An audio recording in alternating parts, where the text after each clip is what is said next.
not be established until the provincial legislatures have had their own nominations and also their swearing in. So yesterday, as the proceedings were unfolding in the National Assembly, the same thing was happening in the National Council of Provinces. So because the provinces had already sworn in their members, now we also have on our screen, we are going to show you the premiers of the provinces. And thereafter, those members, definitely they could have made their way to Cape Town yesterday, or they are coming in this morning. But it cannot happen that they are sworn in the National Council of Provinces, because they are nominated by the delegates to come and represent their provinces in the NCOP. So viewers at home, what I'm going to be showing you, I'll share with you right now. I'm going to show you exactly who is the KZN Premier up to the last province, which is the Western Cape. In KZN, the new Premier is Mr. Sihle Zikalala. In the Eastern Cape, we have Mr. Oscar Mabuyane. In the Free State, we have Sephora Ntombela. And then these are the premiers that are found in some of the provinces. In Gauteng, we have Mr. David Makura, who is also the premier in the Gauteng province. In Limpopo, we have Mr. Stan Matabata, followed by Mpumalanga, and we have Refilo Mtsweni. And then in the Northern Cape, we have Zamani Saul, who is the premier there. And then the next province is the Northwest, and the premier there is Mr. Job Mahoro. And finally, the Western Cape, the premier there, it's Alan Venda. So there you go. We have our premiers. They've been elected since yesterday, and the members that have been delegated to come to the National Council of Provinces will be sworn in as the permanent members of the National Council of Provinces. Ladies and gentlemen, the responsibility of the National Council of Provinces, it's a constitutional mandate. Because in the Constitution, it clarifies clearly that the mandate of the Constitution, the mandate of the NCOP is to bring the interest of the provinces at a national level. So that means they are going to be participating in the national legislative processes, as well as be given a national forum where they table issues pertaining to the provinces of the country. So these delegates are not just coming here to represent only national issues at a provincial level, but they are bringing them to the attention of the national province at a national level. The National Council of Provinces also plays a pivotal role in promoting the principles of cooperative governance. That is in Chapter 3 of the Constitution, of which we're going to speak to you about it later on. So in this constitutional mandate that they have been given to, it ensures that spheres of government, they work together in performing their unique functions and in terms of the Constitution. That means cooperative governance, it allows them to exercise their independence, at the same time not getting into each other's space. That means the other sphere and crouching into the space of the other sphere of government. That means then what is happening at a national level can be cascaded or integrated at a local level, which is the municipalities. So all of them constitutionally, remember, they have their own mandates to do. As in part of the preparation of this wonderful proceedings that we are seeing today, but remember as well, viewers at home, it is you who has made it possible. Because remember, on the 8th of May, 2019, the whole nation of South Africa, those who are eligible to vote, they casted their votes, results were received. The National Assembly yesterday had its own swearing in, and today we are going to observe the swearing in of the delegates within the National Council of Provinces. By the way, there are 54 of them, 6 each province is represented by 6 delegates. So what is happening is that so much work has happened. So much work has been done in the background. It's almost 18 months, if I'm not mistaken, where the administrative staff of the National Council of Provinces has ensured that everything is in place to make sure that the proceedings, they run smoothly without any glitches. But to explain more about the preparation and the readiness of Parliament in terms of hosting the proceedings for the 6th Parliament, we have our Acting Secretary to Parliament, Ms. Baby Kyawa. Ma'am, yes. Thank you very much for talking to us today. All right. Just in a nutshell, give us the process as well as the role of Parliament administrators or officials with regards to the establishment of a term of Parliament or subsequent to the elections and receiving the list from the Chief Justice. Yeah, I think I want to start off by saying, look, as administrators of Parliament, we continue our work because we are the constant factor in an institution.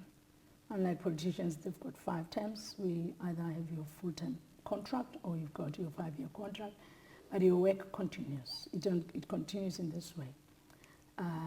As the DG of Parliament, or acting DG in this case, you must make sure that reports are submitted. So we do the normal things.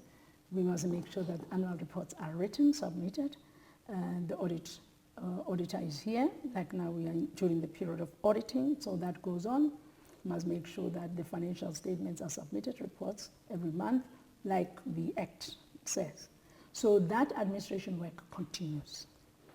Then, of course, with respect to, because we're not politicians, so we don't get involved in elections, we don't get involved in party work. One of the things that we get involved in is winding down the work of the committees who have to put together their committee reports so they hand over to the new committees. So largely the DG has to make sure that all the administration processes continue and are sustained over time. I mean, one of the things we do, we also have to look at our revision of the strategy and make sure that there's an understanding of the development of a strategy that will inform the next term of office of a new political leadership. And I'm talking strategy because that will evolve into strategic objective or strategic plan of 5 years. Yes. And then what would then be the role also of the administration as far as assisting the new members of Parliament? Yeah, it's a big role. I mean, part of what we do, we have to put together a cross-functional project team that has to deal with the logistics, movement of members from their offices, cleaning their offices, and that's how involved we get. So there's sections of officials that must deal with the logistics. Certain officials that must make sure that offices are cleared and cleaned. And it straddles into the villages where members stay. We work with Public Works to make sure that members have sufficient accommodation. I think in the mix we also get involved in the inauguration because you have to start Parliament, set it up, appoint a president, then the president is inaugurated, of course having appointed the speaker and the chair. So the role of the officials doesn't stop. Good enough, I suppose an area where there is some bit of a respite is with people who support committees because there's no more need for research work, there's no more need for content, there's no need for office support, committee support because the committees are not there.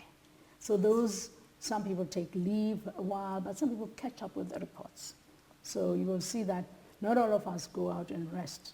We have to continue with ensuring that the whole Parliament in terms of administration is ready to receive the members. Yes. Some come back, some are new members. And then you spoke about administration being responsible for writing of the report. Yeah. And one such a report is the legacy report. How is that legacy report beneficial to the coming Parliament, the new administration? That's a good question. 2014 we sat around to write that legacy report. What we looked at is the political work of the presiding officers with respect to the policy priorities that they would have been pursuing as their mandate when they got here in 2014. So the report has to say in terms of policy priorities of the past term of Parliament, how far have these been met?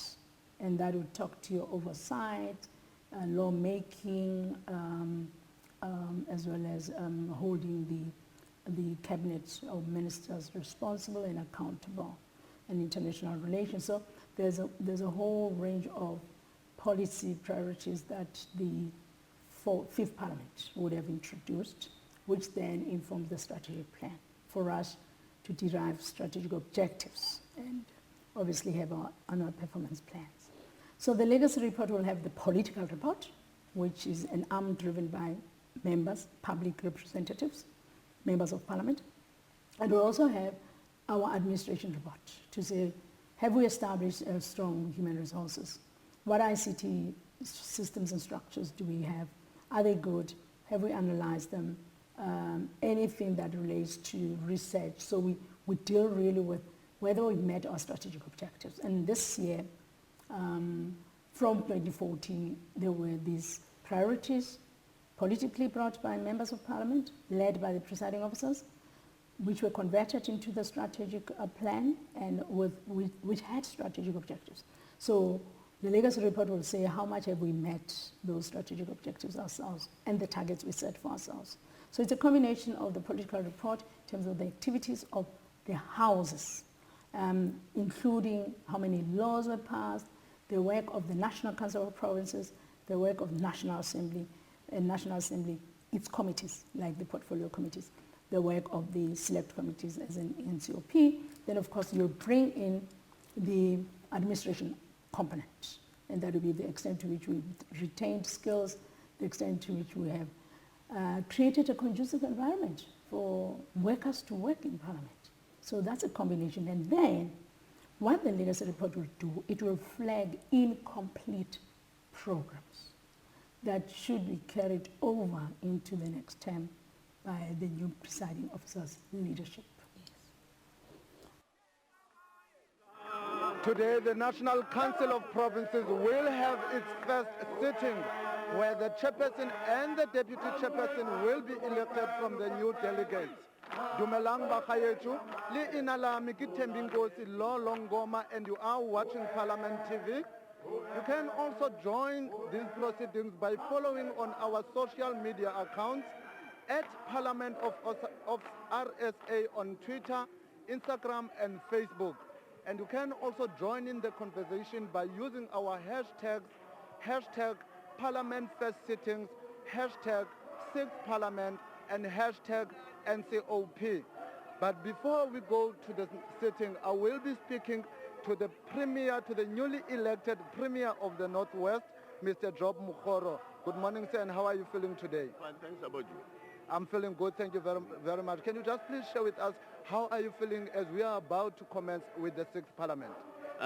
Very excited and looking forward to make sure that we improve on our achievements in the past 5 years, but also to correct the mistakes that we made. Of paramount importance would be the 3.85 million people we serve in the Northwest Province. And what are some of the key issues that you expect to see being prioritized in the 6th Parliament? Clearly, as we would expect, a lot of these issues were sharpened in the feedback that we were given during the election campaigning. And this largely relate to local government services. They would include things such as water, things such as access roads, things such as health services. And these are the issues that would receive prominent attention. And another critical one, possibly the most urgent, would be the question of unemployment, especially as it affects youth. For us to achieve all these things, we need to revisit and make real our principles around Batupele. And what would be your advice to the new delegates, particularly those who are coming from the Northwest Province? Ensure that the challenges that we are all familiar with receive the necessary prominence as we interface between the three spheres of government, which is what the role of the NCOP is. Ensure, in particular, that the needs of our rural people receive prominence. Thank you very much, Mr. Mokgoro, and once again, congratulations on your appointment as the Premier of Northwest. My pleasure, sir. There it was, our viewers. We had been speaking to Mr. Job Mokgoro, the Northwest Premier. We will, of course, be doing some interviews with the new delegates of the NCOP, hopefully before the first sitting. And right now we'll be crossing back to the studio. Thank you very much, Themkosi. Indeed, viewers at home, we just now saw the Premier, Mr. Job Makoro, who represents the Northern Cape Province. Let me just correct that. I think I got it wrong. It's the Northwest Province. But we thank you very much, Themkosi, for that brief introduction of the Premier. Viewers at home, I'm not alone in the studio. You remember that this is another sitting that is happening in Parliament. But today we are covering live the proceedings of the National Council of Provinces, where the delegates from the provinces are going to be sworn in. As I said earlier on, I'm not alone. I'm joined by Jody Niekerk, who is the former Under-Secretary of the National Council of Provinces. Jody, welcome to Parliament. Thank you very much, Valerie, and good morning to your viewers. I'm happy to be here. It's nice to see you. Otherwise, how are you feeling today? Well, I think together with the members, there's such excitement in the air, always around the establishment of our House following an election. And so one is anticipating the proceedings. Thank you, Jody. We just unfolded the role and the functions of the National Council of Provinces. Can you just explain to us and the viewers at home, when was the National Council of Provinces established, and what really the role is the NCOP at a national level? Okay, well, the Constitution, the final Constitution in 1996, established the National Council of Provinces. The interim Constitution made reference to a Senate, but that evolved with the coming into operation of the 1996 Constitution.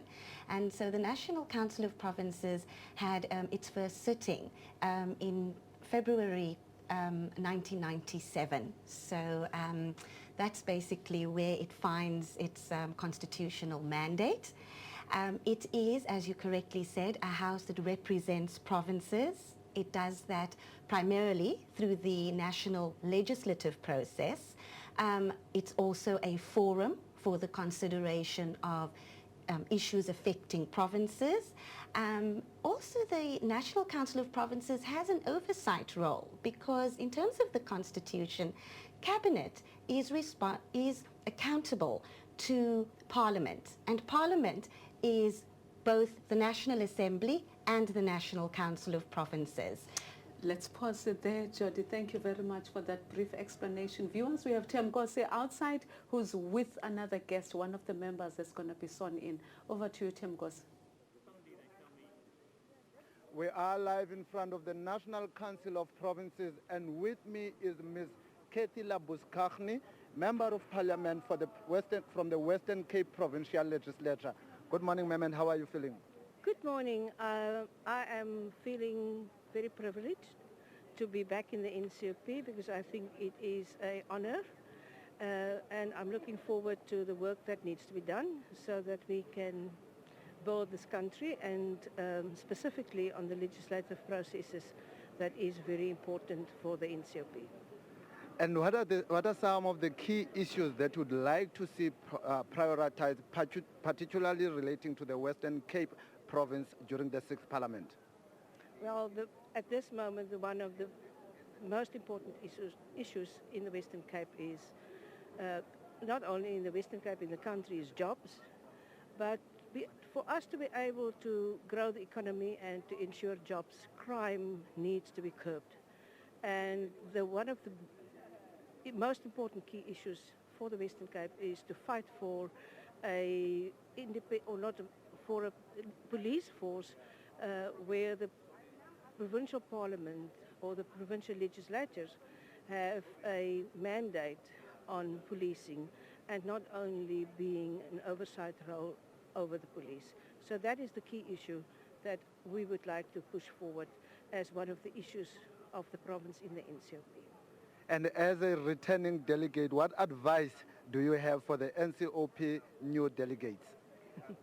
to just breathe and relax and read and really work hard and be here to serve the people, to listen to the people and to in your representation in your committees, in our committees and in the legislative work, in the oversight work, raise the issues even if it's difficult and serve the people of the country.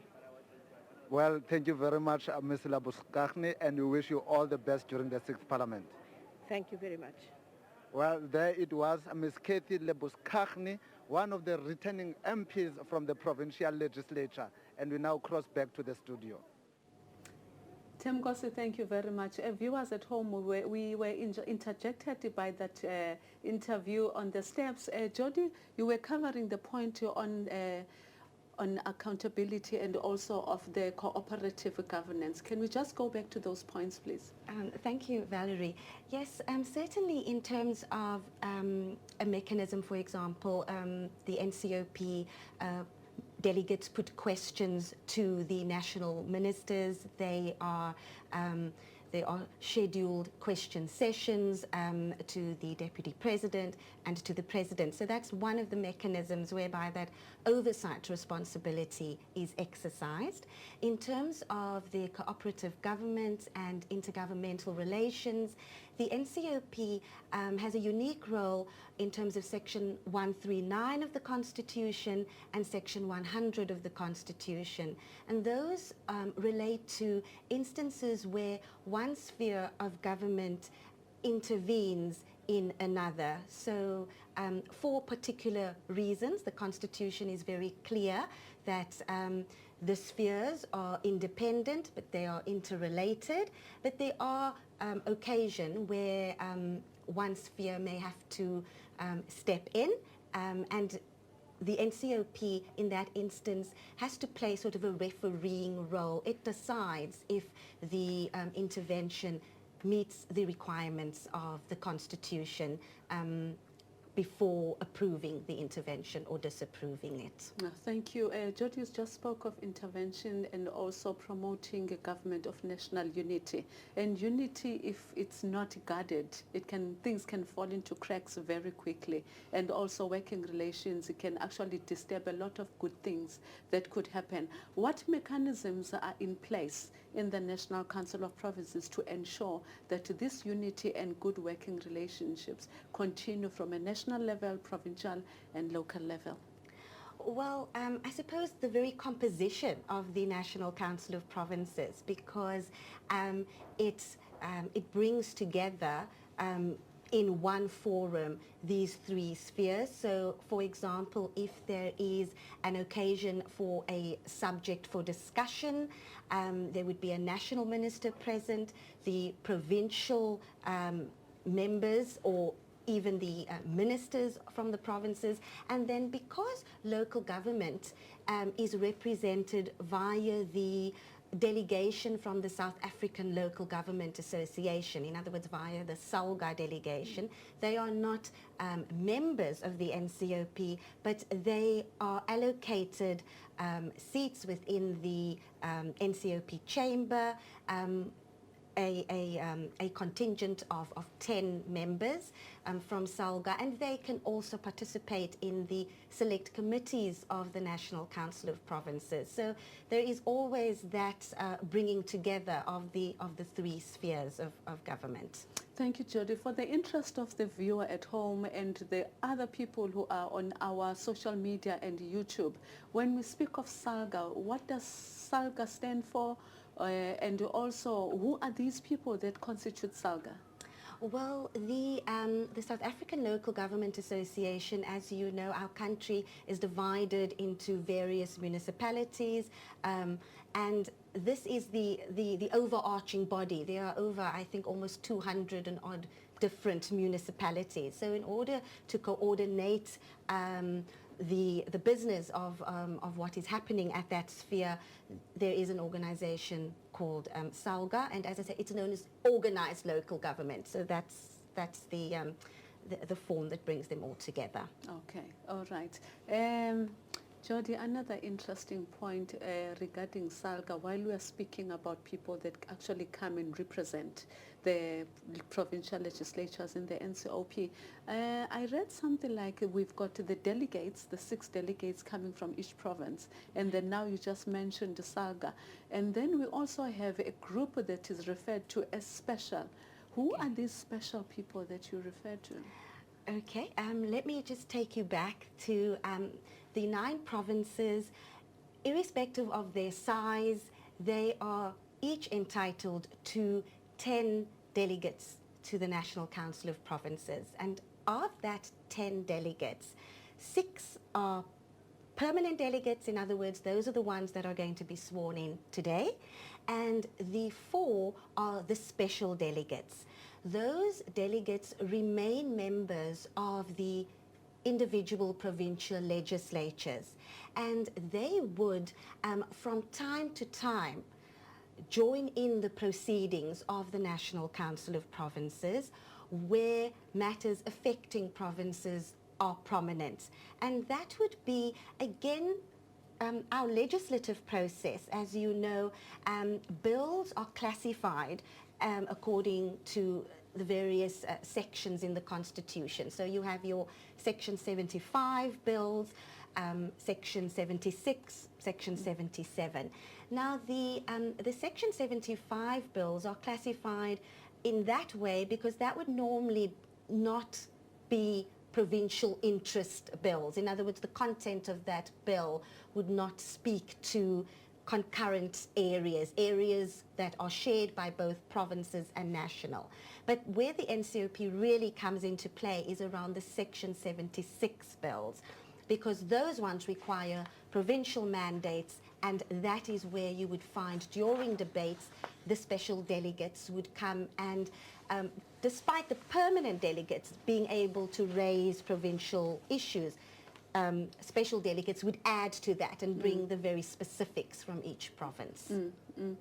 Viewers, as we are continuing with this interview with Jody about the election and who are these special delegates, we hear that the NCOP chamber, the National Council of Provinces chamber, is being prepared as well for the sitting that is going to happen. Remember, viewers, this sitting is about the swearing in of the 6 delegates that are coming from all the 9 provinces of the country. As you can see on the screen over there, they are moving in. They've actually settled, and some of the officials of the NCOP are distributing or handing out. It could be forms, but we'll get the clarity as we move on. Jody, you've been here. Can you just take us through what the official is doing, and the 2 officials, what are they distributing there?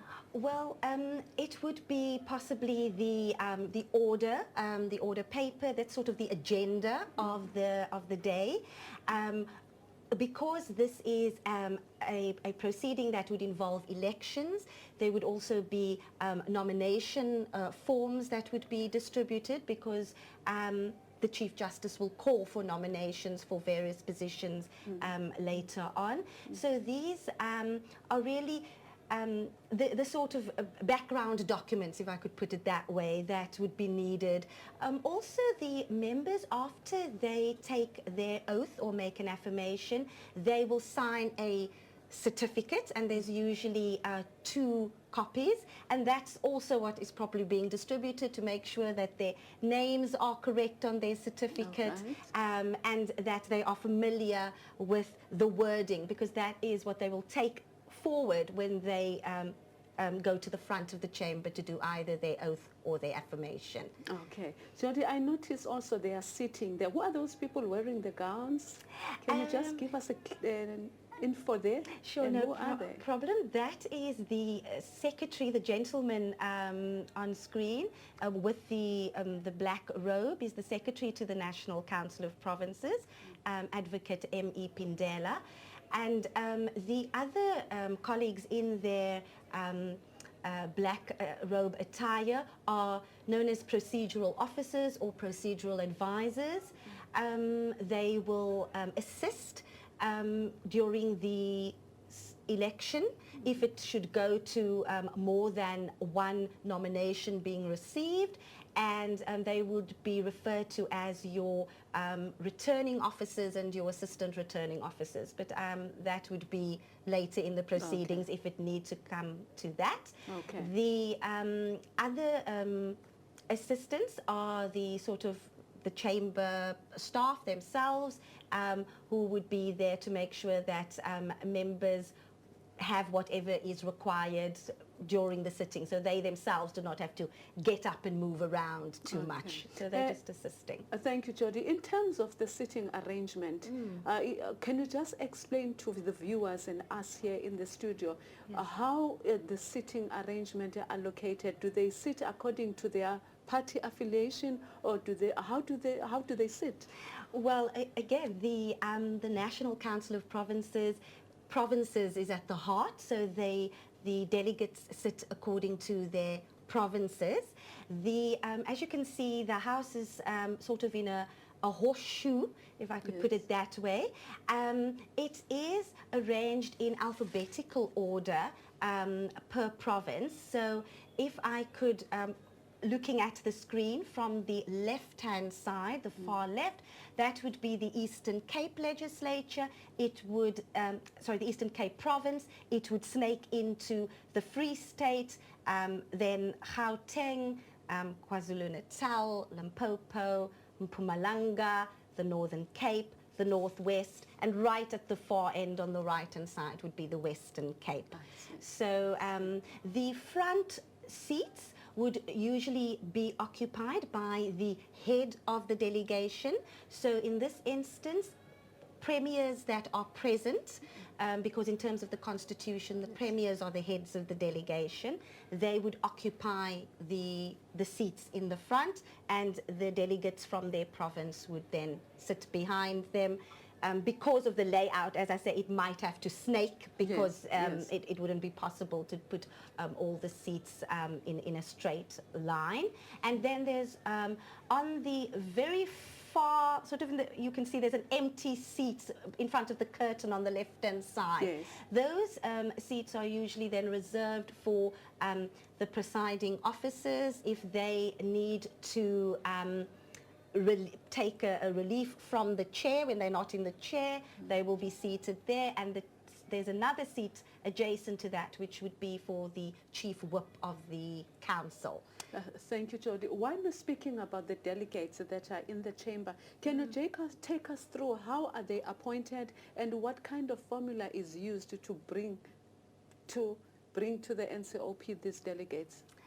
Thank you. Yes, the Constitution does set out a formula in terms of which the provinces... Can you just... They are starting, that is the usher of the Black Rod, leading the Chief Justice, who's going to preside over the swearing in of the delegates of the National Assembly, followed of the National Council of Provinces.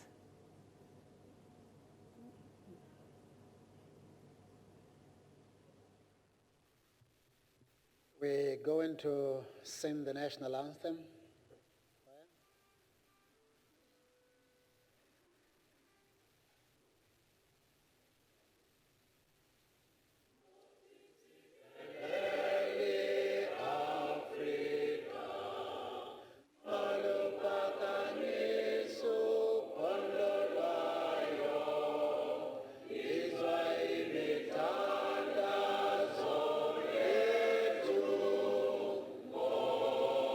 See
please sit down for a moment?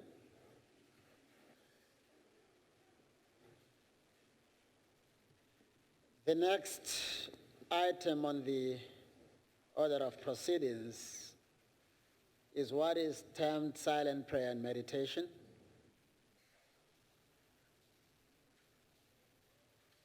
And I need to explain.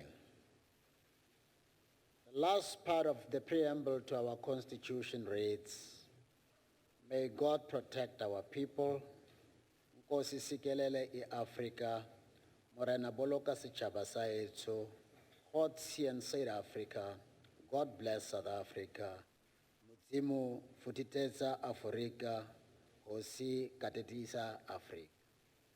So I really want us to be very deliberate in what we're doing. Adults can't just do things for the sake of doing them or because others have been doing it.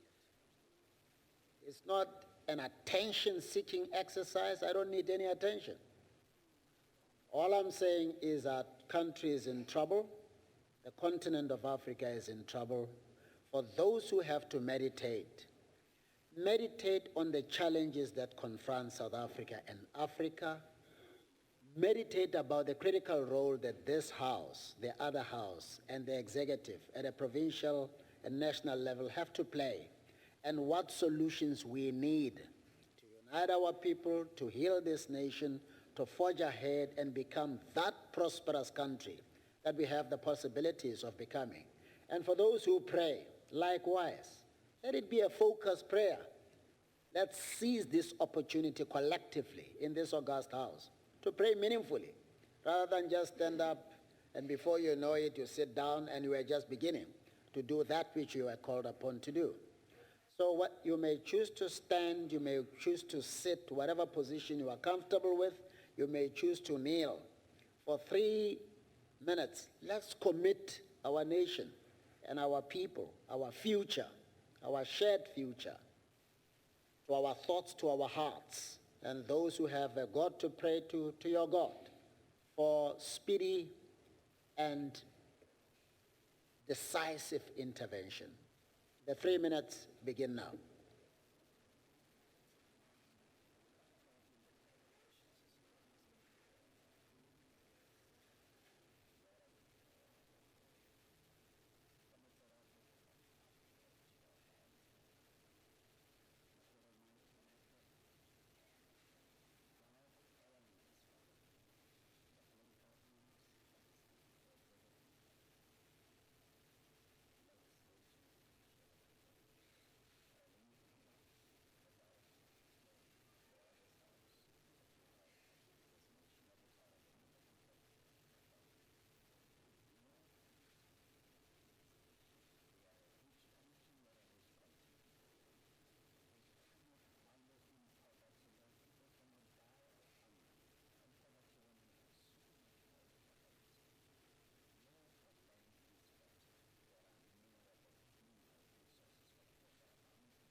Thank you.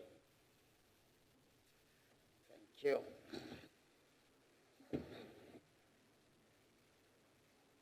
Please be seated. Honorable members, I would like to announce that this sitting has been called for the swearing in of permanent members, permanent delegates, I beg your pardon, to the National Council of Provinces, as well as the election of the chairperson of the National Council of Provinces. In terms of Section 62 of the Constitution, before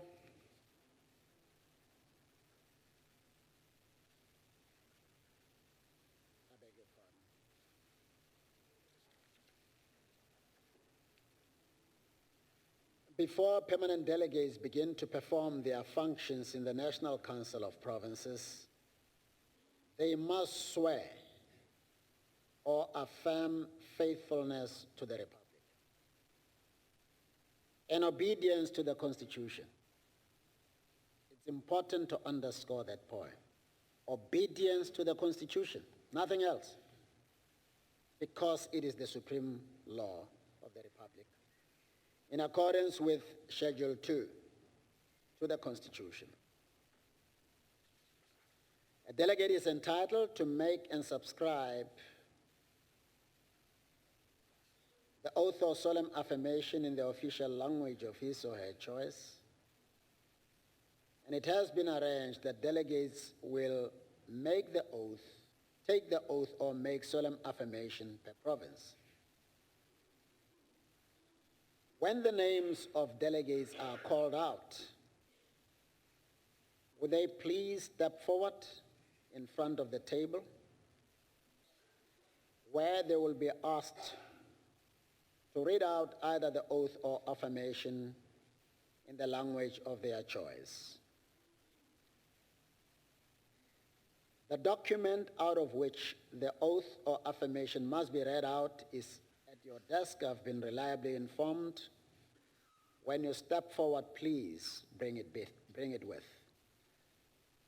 For those who will be taking an oath, after reading it out, your pause, I would respectfully ask you to please raise up your right hand and say, "So help me God." And as for those who will be making an affirmation, likewise you raise your right hand if you are able to and say, "I do." The oath or solemn affirmation reads as follows in English: "I swear, solemnly affirm that I will be faithful to the Republic of South Africa and will obey, respect and uphold the Constitution and all other law of the Republic. And I solemnly promise to perform my functions as a permanent delegate to the National Council of Provinces to the best of my ability." Before I ask the returning officer to read out the names in the first group that has to be sworn in or affirmed, I have to make this point. One member who has to be sworn in or have an affirmation administered to was convicted and is on parole. I know that it has been a subject matter of debate elsewhere. I know that it's a matter that was debated or discussed in the province from which he comes. And it was a debate because of the provisions of Section 106, 1E, to which I turn. While I'm paging through, the concern was that section forbids that anybody who has been sentenced to a term of imprisonment of 12 months without an option of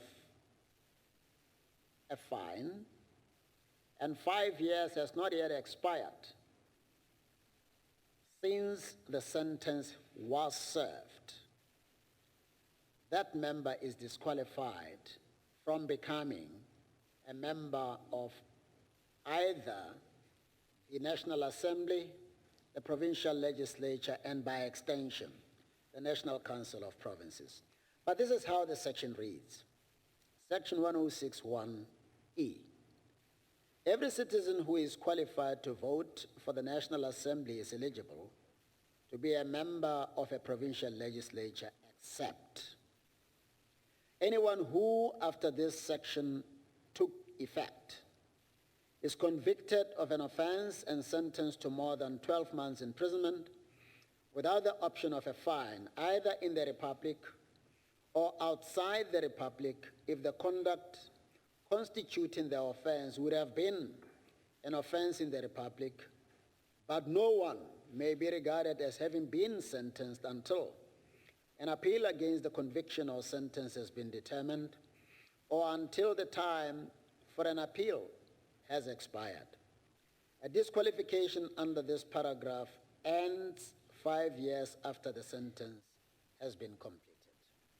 Now here is the point. The starting point says, anyone who, after this section took effect, on the information at my disposal, the particular delegate was convicted in 1989, and the Constitution took effect in 1996. So, this section 1061A seems not to extend or to exclude that delegate. There must be good reason why our Constitution drafters decided to make this provision applicable only after the adoption of the Constitution. And it is for that reason that I'll be administering the oath of affirmation to that member, because my own understanding of the Constitution is that after means after. The names of the delegates may now be called in this first group. Returning officer. Mandla Isaac Rai, Zukiswa Veronica Nwita, Nokuzola Ndongeni, Zolani Mkiva, Mlindi Nana, Tembinkosi Apleni.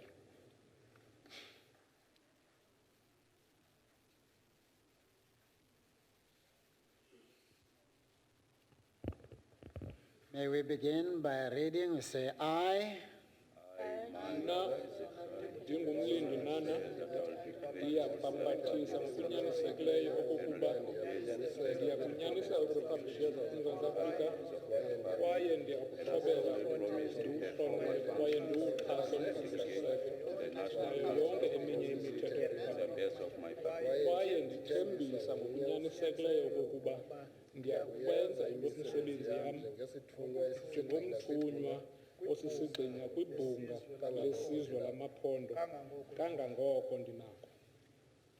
For those who took the oath, you say, so help me God, and those who were affirmed, you say, I do. Would you all please raise your right hand and do likewise? Thank you. You may return to your seats. I may just indicate you'll find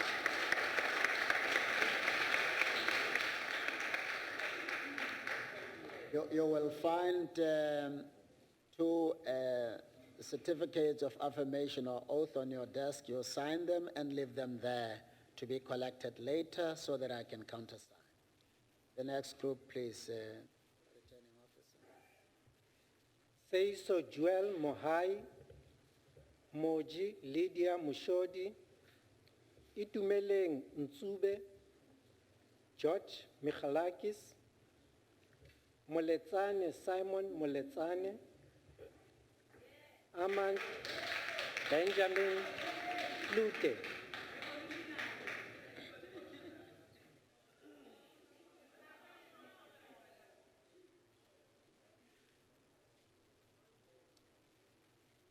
Again, I Moletsane Samuel Moletsane, solemnly swear that I will be faithful to the Republic of South Africa and I will obey, respect, and uphold the Constitution of all other laws in the Republic.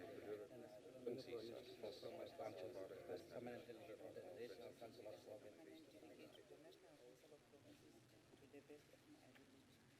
you all please raise your right hand. For the oath you say, so help me God. For the affirmation you say, I do. Thank you. You may return to your seats, please.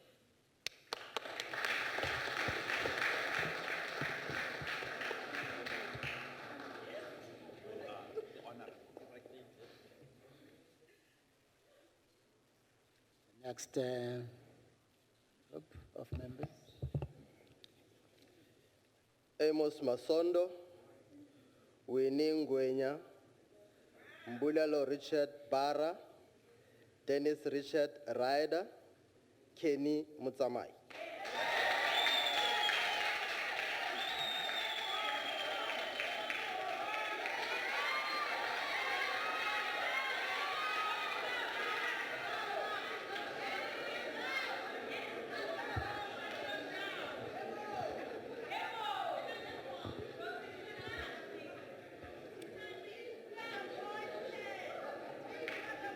May we begin, please? I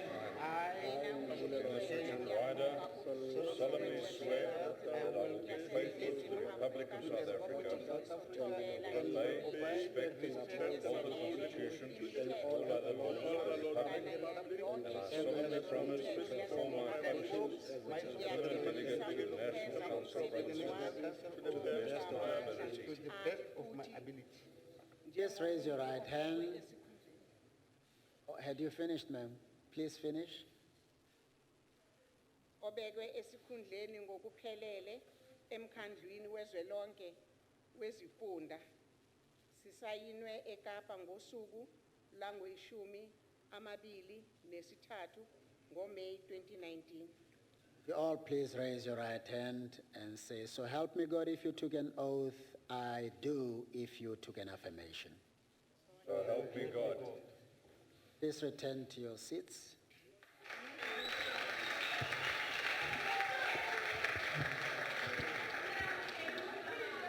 Lindiwe Christabola Bibi, Enoch Muzi Mteto, Yunus Ismail Karim, Timothy James Brautasat, Simon Ezra Fayela, Slindile N. Lutuli.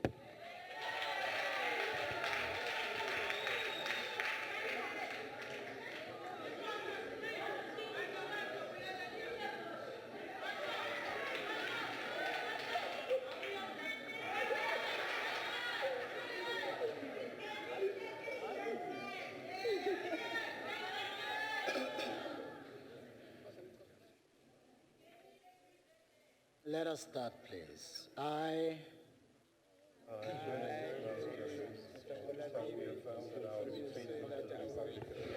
and I will obey, respect, and uphold the Constitution and all other laws of the Republic.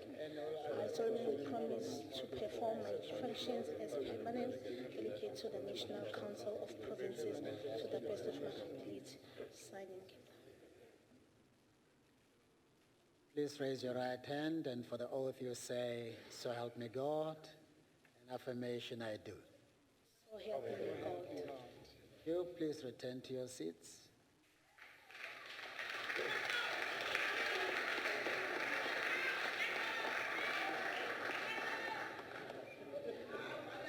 And while we are there, please be careful where you sign. I picked up yesterday, some sign both. The space for them and the space that I'm supposed to sign. So please just identify where you're supposed to sign correctly. Go ahead, Returning Officer. Please read the next list. Mama Khase Elek Nchabeleng, Mamura Liliet, Mama Regane, Shahid Habib, Sheikh Sitereke Baldwin Matibe, Christian Frederick Bayers Smith, Brenda Tirani Matevula.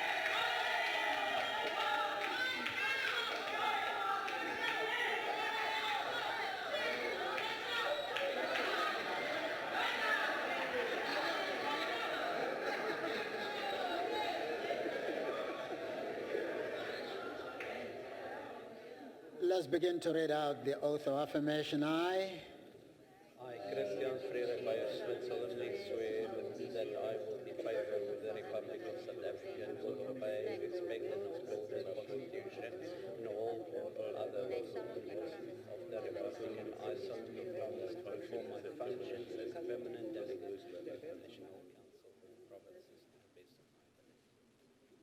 would you please raise your right hand for the affirmation I do, for the oath, so help me God. Thank you. Please return to your seats.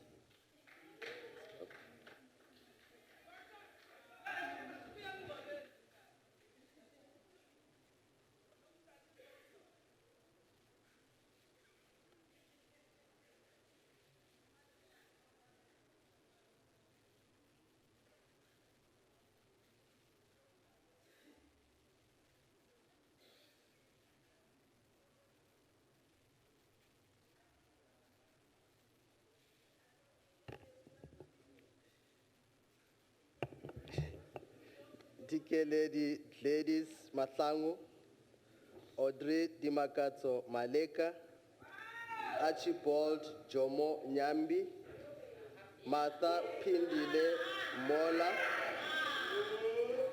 Hildegard Sonia Boshoff, Sam Zandenela.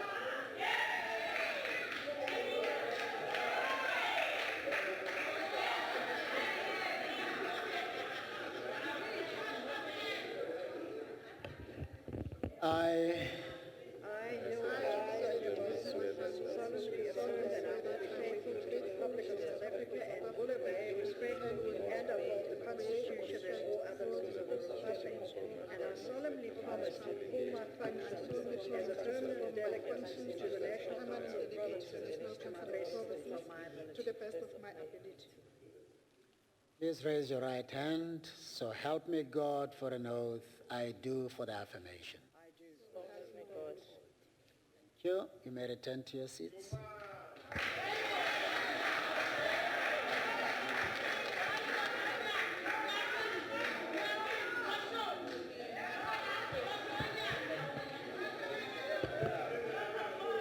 Sylvia Elizabeth Lucas. We need to proceed, please. Sylvia Elizabeth Lucas. Anel Benedict Goya. Kenneth Musimana Chape. Muimang. Willem Abrams Stephenson Oakam. Delmain Chelsea Christians. Ngagiseng Bobby Goni.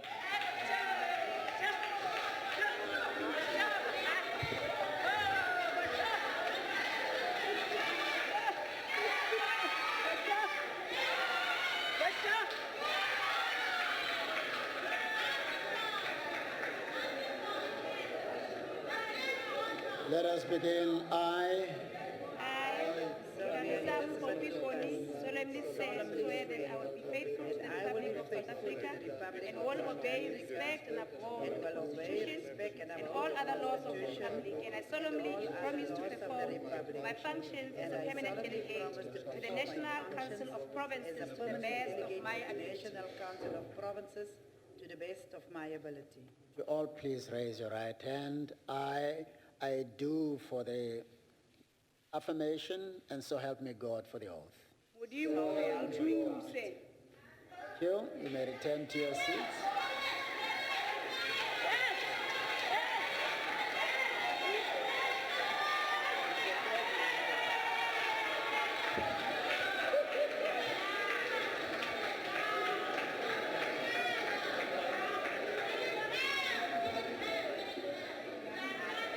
Please proceed. Kamsanga Simon China Dodovu, Tebogo Constance Mudise, Eric Rian Landsman, Karin Fesse, Siniani Beta Lihihi, Stephanas Franzoid Detroit,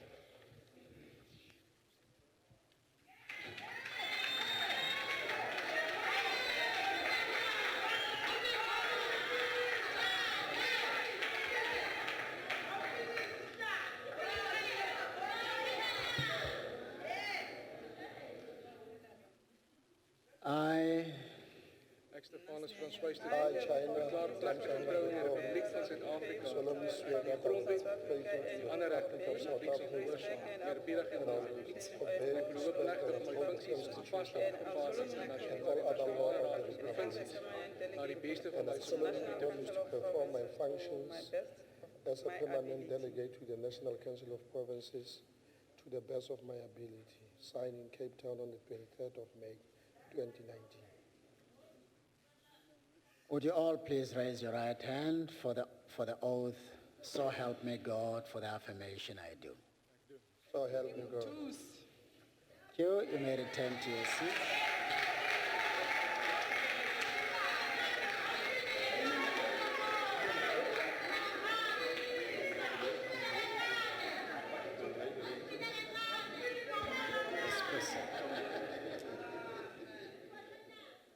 Isaac Mbulelo Sileku, Kathleen Labuskagne, Johan Yako Lont, Edward Duisile Njandu, Morentia Natalie Gillion, Andrew Arnold.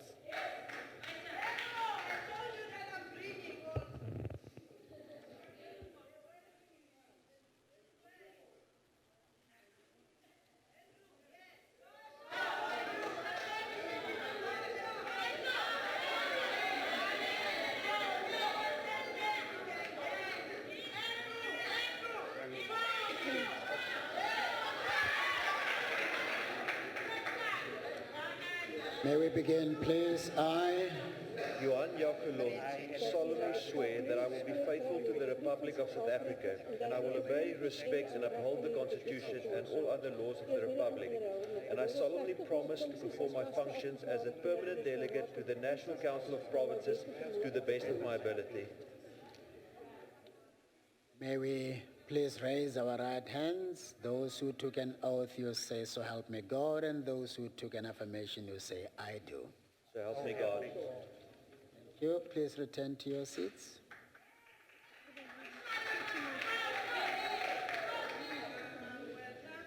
Are there any permanent delegates present who have not yet made the oath or affirmation, but who wish to do so? Can you just signify in case you're here but have been inadvertently left out? Well, that then concludes the process of administering the oath or administration of office. We proceed to the election of the chairperson of this House. Wow. Now, I wish to inform you that the returning officer for the process of the election of office bearers of this House is the Acting Secretary to Parliament, Ms. P.N. Chawa.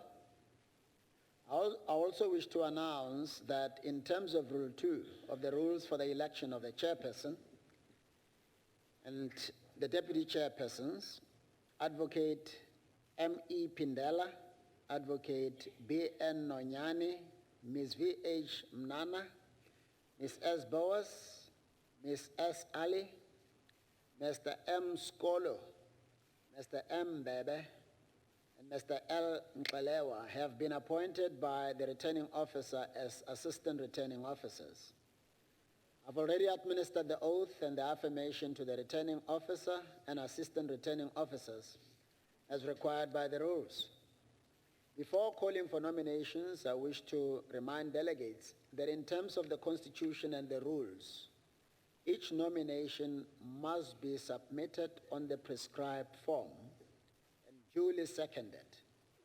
Furthermore, I wish to draw the attention of delegates, especially to Section 64 of the Constitution, in terms of which no person may be elected as chairperson of the National Council of Provinces unless he or she is a permanent delegate to the Council. I also wish to inform delegates that in terms of Item 4 of Part A of Schedule 3 to the Constitution, there may be no debate. This now is the opportunity available to members or delegates to nominate for the position of chairperson of the National Council of Provinces. Any nomination? Yes, Honorable Karim. It's with considerable pleasure, Chief Justice, that I nominate Mr. Amos Masondo for the position of NCOP chairperson. I'm in fact from KwaZulu-Natal. Thank you. Thank you. Is the nomination seconded? Honorable Mokoro. Honorable Chief Justice, it is my greatest pleasure to second the nomination of Honorable Amos Masondo. I'm from the Northwest. Honorable Masondo, we don't want to assume that you want this responsibility. Do you accept the nomination? Chief Justice, I stand to accept nomination. Thank you.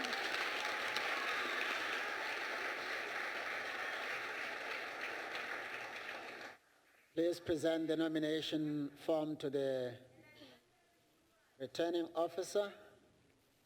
While it's being scrutinized, are there further nominations? Is there any other nomination for the same position?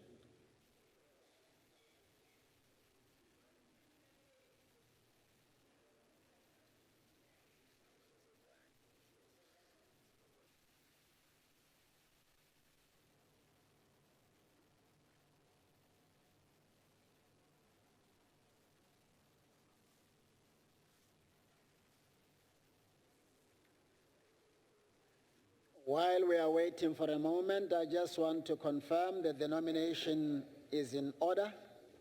Is there any other?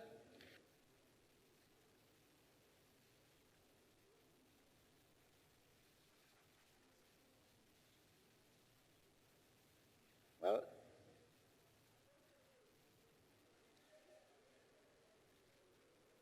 only one candidate has been nominated, namely Honorable Amos Masondo.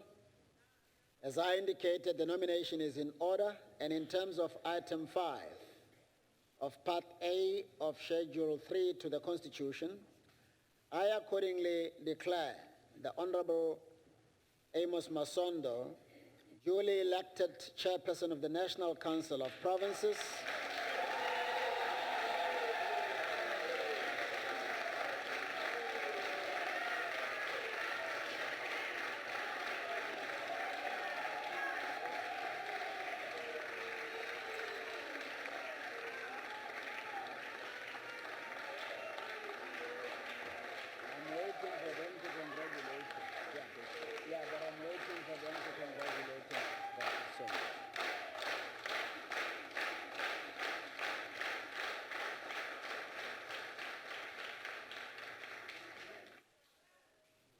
And on behalf of all present, I seize this opportunity to congratulate Honorable Amos Masondo on having been elected Chairperson of the National Council of Provinces.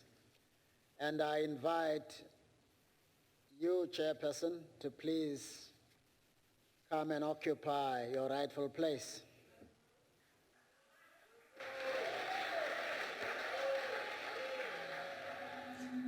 Viewers at home, that's it.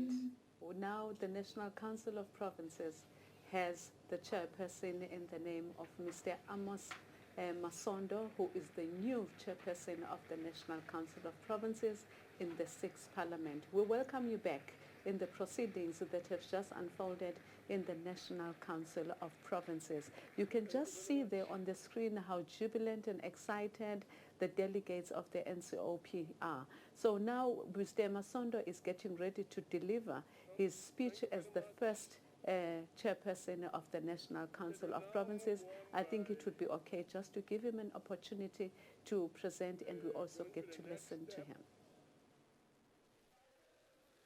Which step is the election of the permanent deputy chairperson of the National Council of Provinces?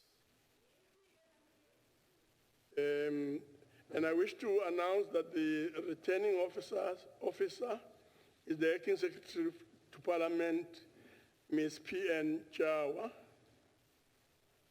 I also wish to announce that further, that in terms of Rule 2 of the rules for the election of the permanent deputy chairperson, Advocate M.E. Pindela, Advocate B.N. Nonyane, Ms. V. Mnana, Ms. S. Bowers, Ms. S. Ali, Mr. M. Skolo, Mr. M. Mbebe, and Mr. L. Ngalewa have been appointed by the returning officer as assistant returning officers.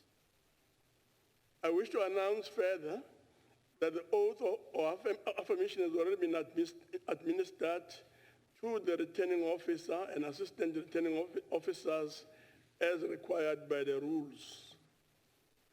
Before calling for nominations, I wish to remind delegates that in terms of the Constitution and the rules, each nomination must be submitted on the prescribed form and duly seconded. Furthermore, I wish to draw the attention of delegates, especially to Section 64 of the Constitution, in terms of which no person may be elected as permanent deputy chairperson of the council unless he or she is permanent delegate of the council.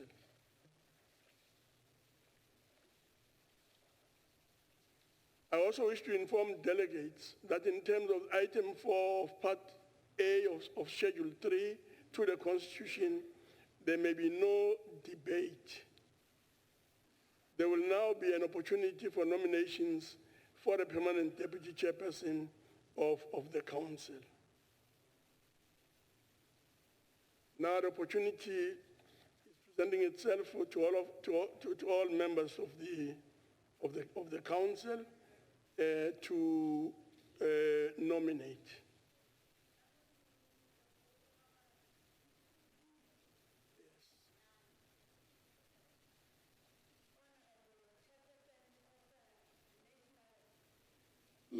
Council of Provinces, I, Sifura Ntombela, nominate Honorable Sylvia Elizabeth Lucas as the Deputy Chairperson, as the Deputy Chairperson of the NCOP. I thank you, from the Free State.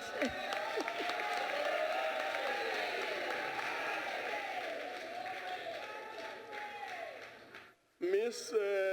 Sylvia Lucas has now been nominated. Is this nomination seconded?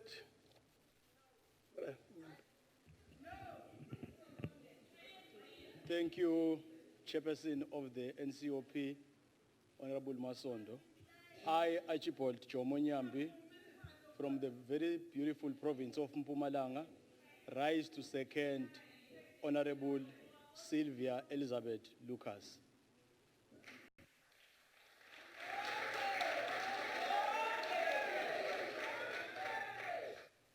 Thank you very much. Shall we now have the nomination form being presented to the returning officer? I guess that has been done. Are there any further nominations?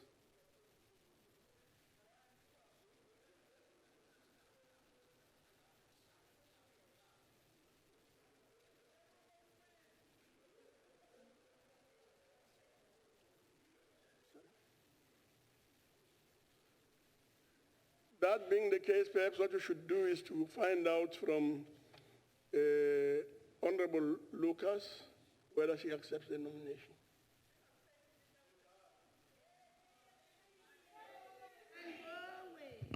Achtbare voorzitter, ik aanvaard die nominatie. She accepts the nomination.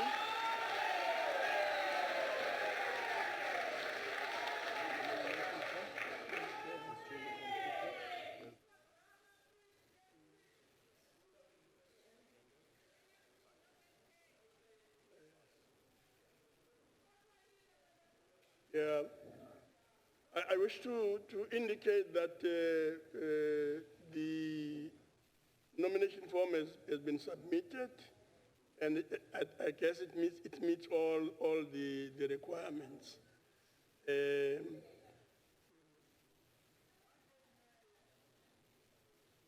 This being the only nomination,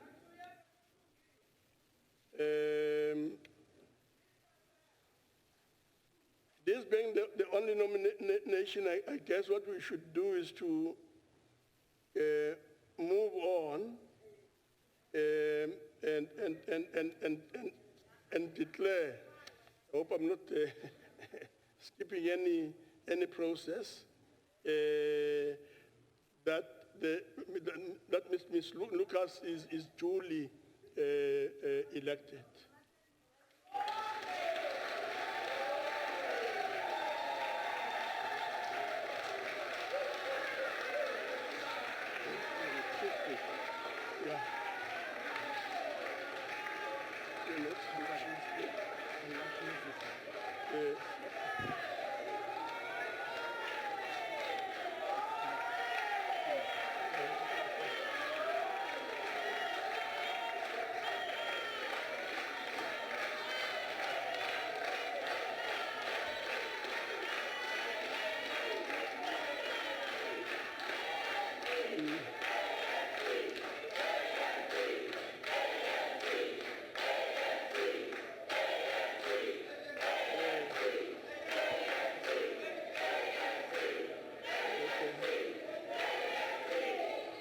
Thank you very much.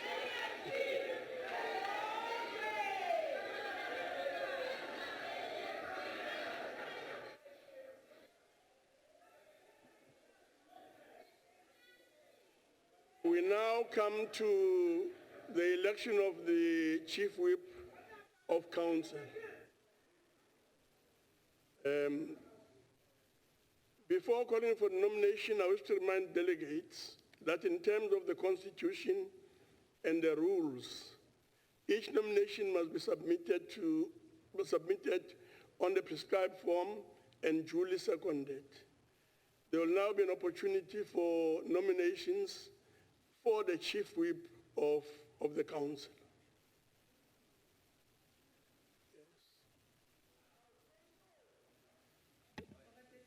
Thank you very much, Chairperson of the NCOP.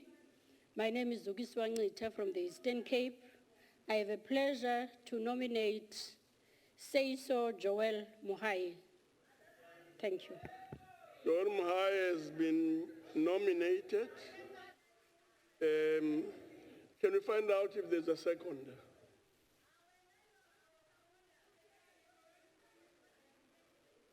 Thank you, Honorable Chairperson of the NCOP. I'm Siaparo Charles Sekwati, coming from Limpopo, and I duly second the nomination of Honorable Seiso Muhai as the Chief Whip. I thank you. Yes. Can we find out if Mr. Honorable Muhai accepts the nomination?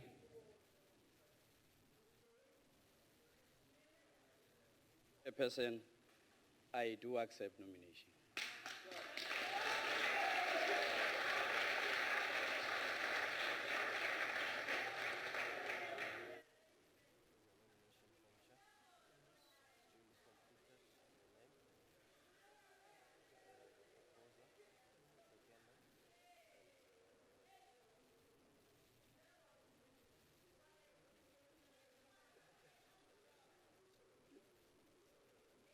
In front of me, I have the nomination form, duly filled and signed. That being the case, I guess what we should do is to try and find out if there's any other nomination.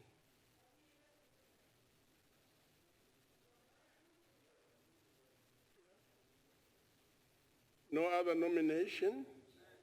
I guess that takes us to the next step, which is to basically announce that Mr. Mohai, Honorable Mohai, is duly elected as the Chief Whip of the National Council of Provinces.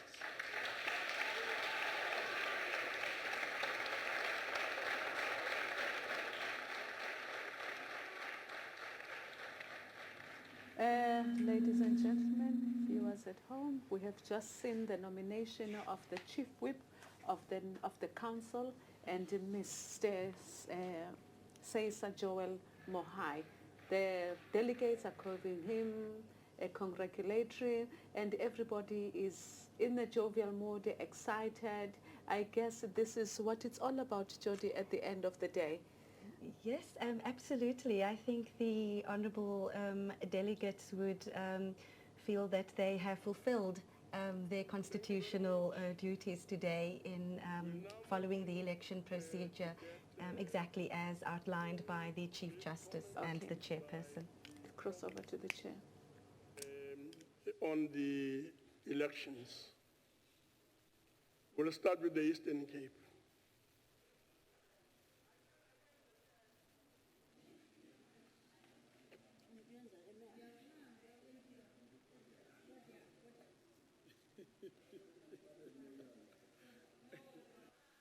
Please proceed to the podium.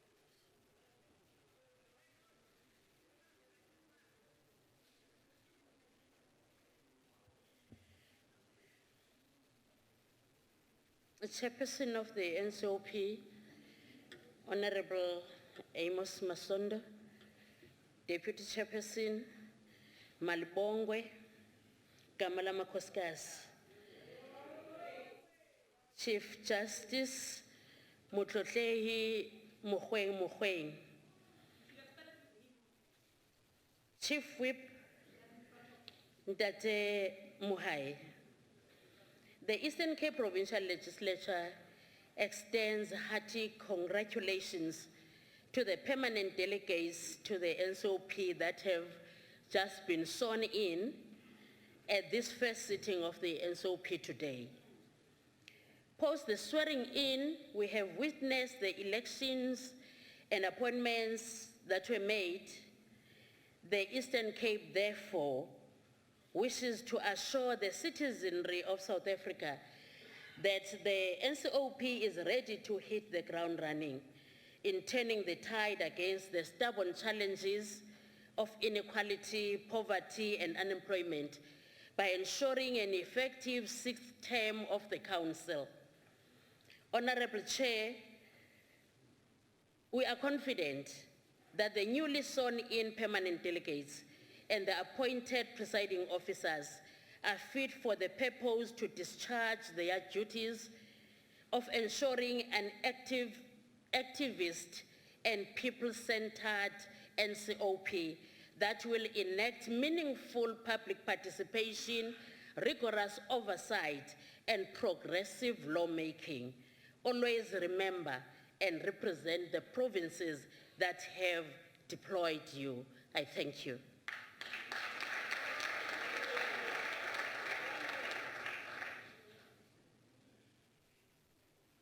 The Eastern Cape will be followed by the Free State and then Gauteng.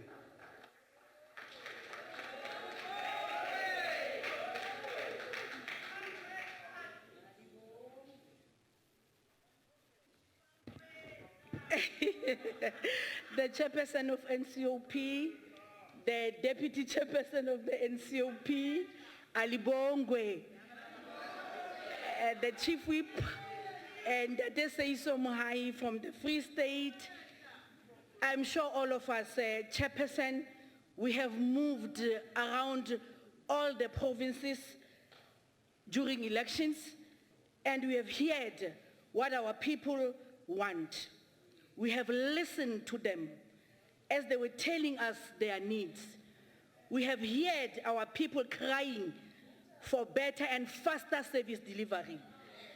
They have cried that they want jobs for their children. They are crying for houses. They are crying that we must give them sites. They are crying for water and electricity. Batho ba habo rona ba ntse ba lla. And we have heard them, and we were there with them. And le rona re ikutlwetse. So I just hope that members that have sworn in today, they were also there, and they're going to do exactly ba kgotsofatse batho ba bo rona. As Free State, we want to congratulate you and say good luck. Go, lilo sebeletsa batho ba habo lona. Le lalang, le tswele pele, le ske la mamela eng kapa eng. Thank you very much.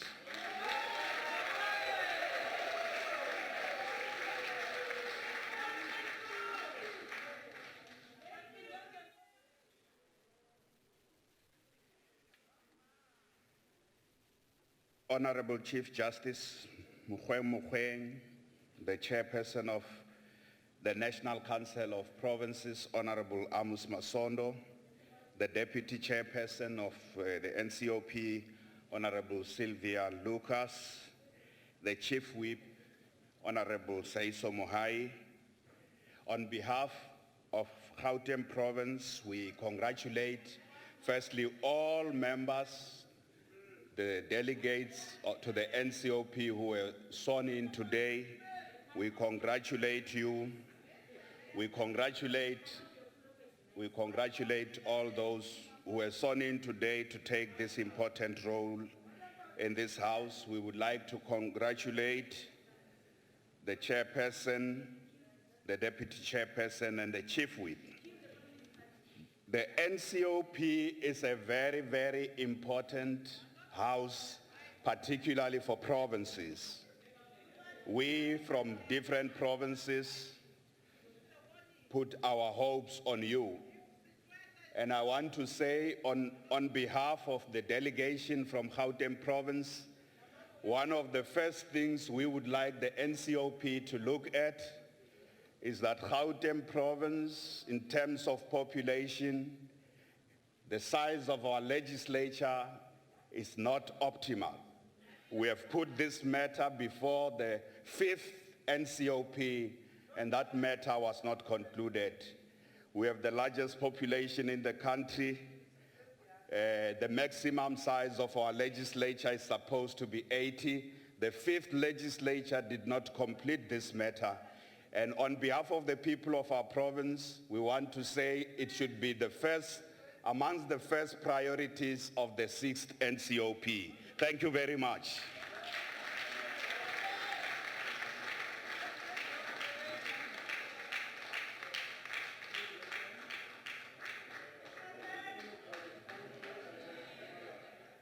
That will be followed by Limpopo and then Mpumalanga. Thank you, Chair.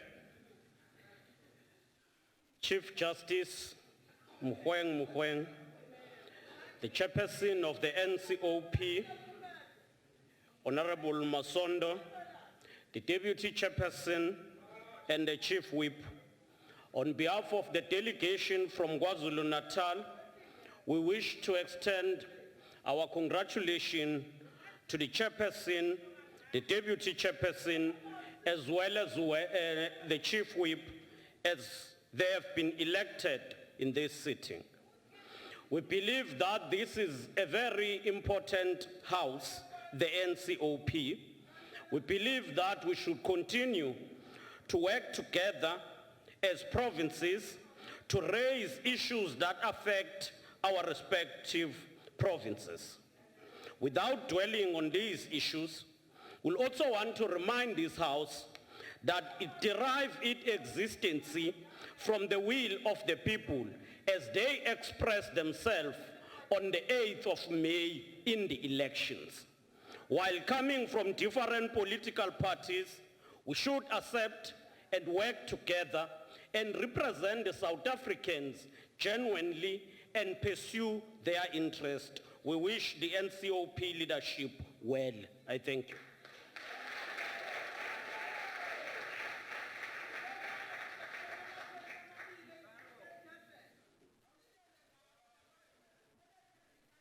Thank you.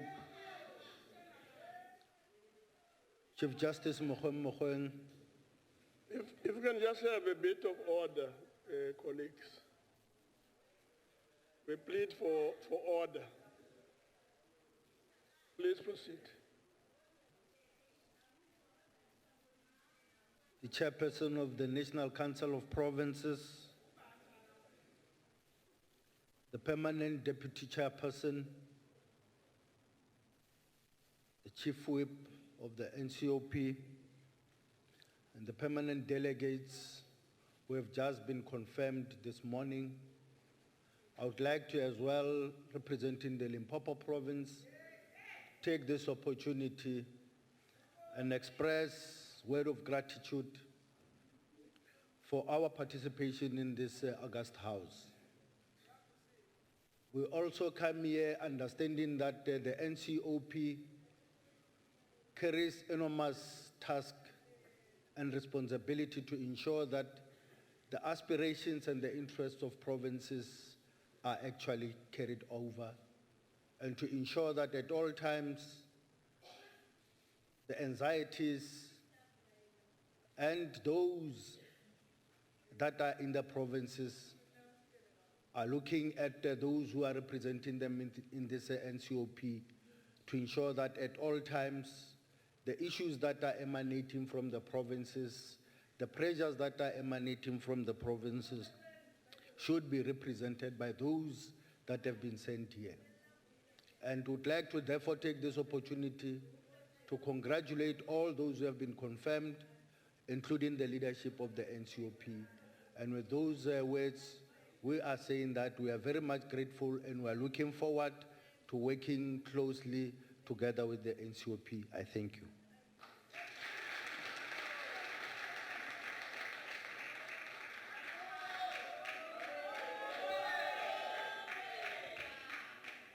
Chairperson of the NCOP, the Deputy Chairperson of the NCOP, Malibongwe,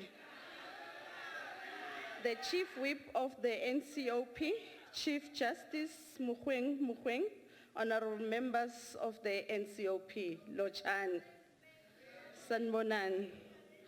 On behalf of the beautiful province of Mpumalanga, we would like to congratulate all the members who have been sworn in this morning in this August House. And equally, we would like to urge all members of the National Council of Provinces to be driven by a relentless commitment to improve the quality of life of the people of South Africa. To the permanent delegates of Mpumalanga, Honorable Dikeledi Mahlangu, Honorable Jomo Nyampi, Honorable Audrey Maleka, Honorable Pindile Mula, Honorable Sam Zandamela, and Honorable Sonia Boshop. May I take this opportunity and remind you that we have traveled the length and the breadth of our beautiful province. Thank you. May I continue then? May I take this opportunity and remind you that we have traveled the length and the breadth of our beautiful province during the electoral campaign season. You have heard the cries of our people.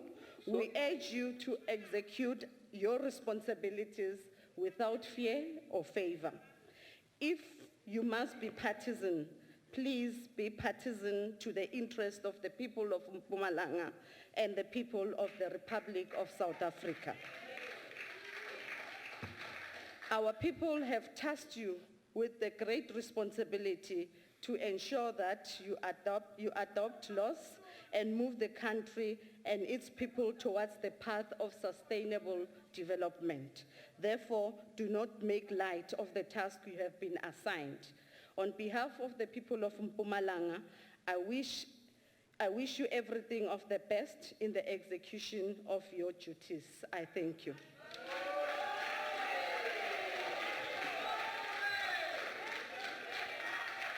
If I may take this opportunity just for a moment,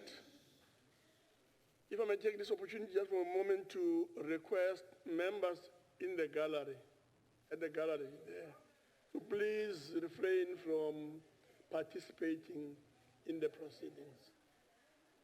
This is standard practice in Parliament, and we wish to make this request and urge you to please cooperate.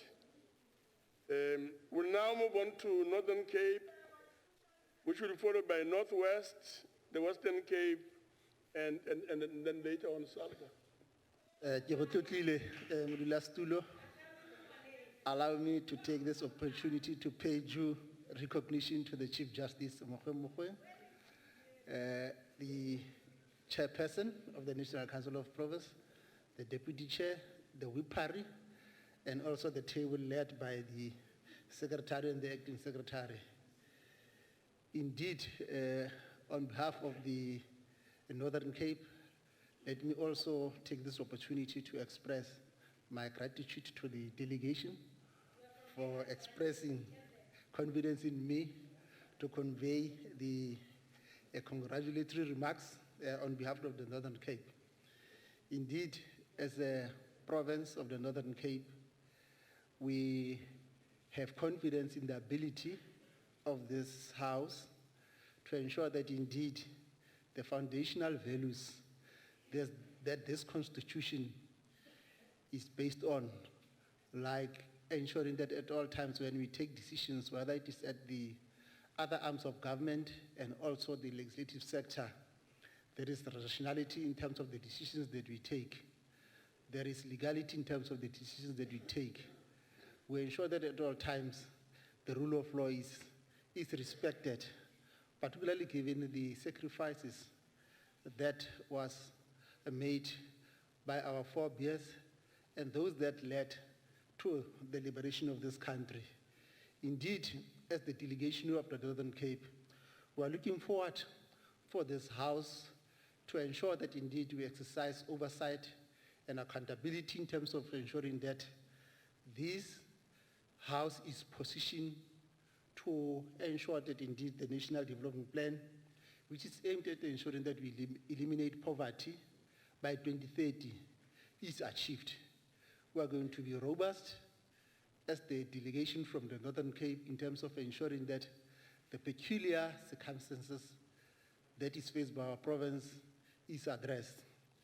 One of the issues that we have said in the past is the issue of the review of the formula of the equitable share, precisely by virtue of the fact that it disadvantages us, because it does not take into account the numbers that we have, the vastness that we have, and the fact that it is expensive to implement decision in our province by virtue of the distances that we need to travel. So therefore, indeed, as the Northern Cape delegation, we commit ourselves to put this item on the agenda of this legislative sector of this House, but also to rally our honorable members of this august House to ensure that we position our sector, our executive, to ensure that poverty, inequality, and unemployment is addressed. Allow me on behalf of the Northern Cape delegation to express our support and ensure that indeed the South in the next coming 5 years is going to eradicate poverty. Thank you, Honorable Chair. Northwest. Thank you very much. Honorable Chief Justice Mokgwe Mokgwe, Chairperson of the National Council of Provinces, Honorable Amos Masondo, Deputy Chairperson of the NCOP, Honorable Sylvia Lucas, Honorable Chief Whip, Honorable Seisho Mohai, honorable members, I bring with me from the Northwest Province a message of well wishes to all of you who have been elected in this sitting. Honorable Chairperson, let me take this moment to point out that we come from a predominantly rural province that has witnessed in its own share of public protests in the last 9 months as a result of a variety of community complaints. However, one strange phenomenon to emanate from these protests has been some sort of a paradigm shift of protests from urban and semi-urban rural areas to rural areas of the province.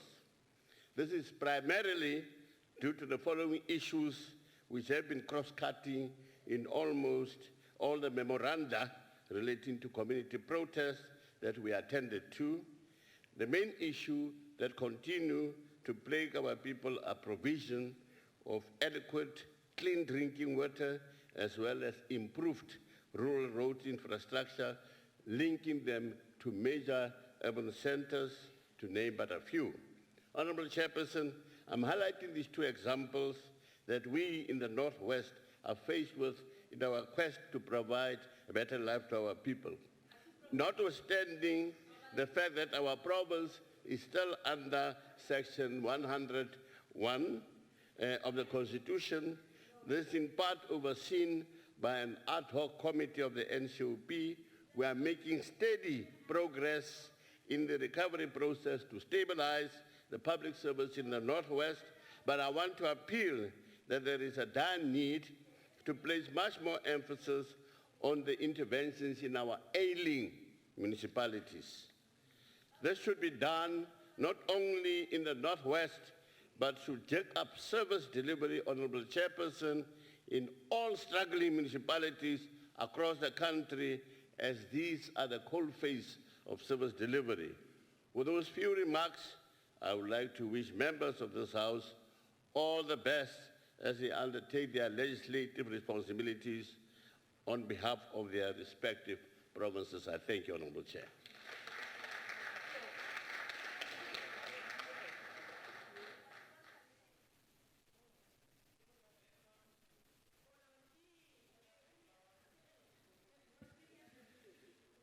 Good afternoon, everybody.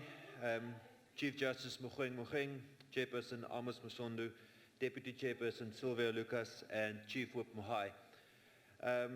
I first want to thank the voters of South Africa that came out in their millions and ensured that we have free and fair 6 democratic elections in South Africa.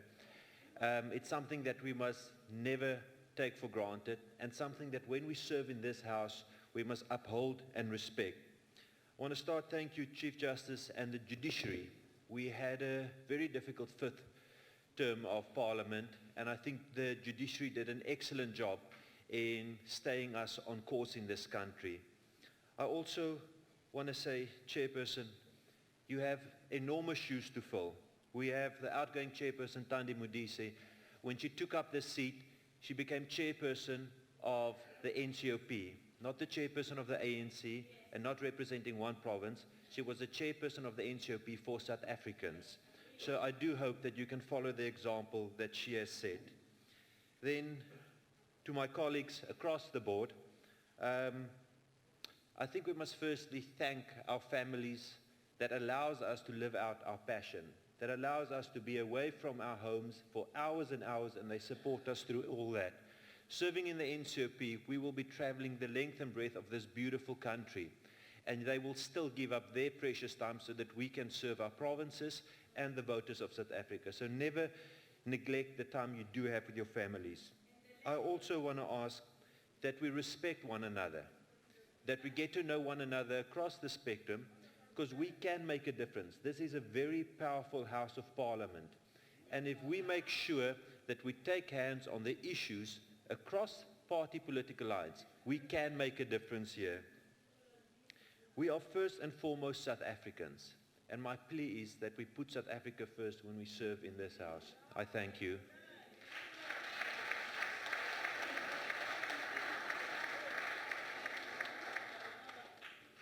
We'll then proceed to have Salga.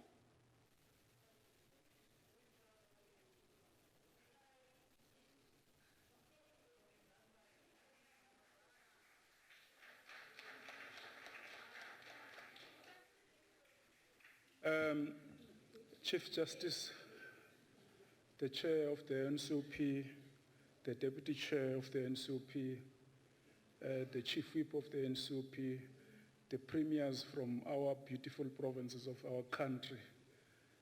We wish as South African local government to appreciate the opportunity given to us to congratulate you at the 6th Parliament in taking forward the work performed by the Fifth Parliament, which have created a formidable base in which you can use as a platform going forward. And we believe that if we use that platform, we'll achieve all the goals that we have set for ourselves as a country, that of eradicating of poverty, fighting the unemployment, and making sure that our people get services as they deserve them. And we wish, as South African Local Government Association, to applaud the people of South Africa for going out in large numbers and make sure that the elections in South Africa were free and fair, and that is why today we are establishing the 6th Parliament, and we congratulate all of you for serving our people, and we believe that you are entering this revolution of changing and change the life to be better. I thank you.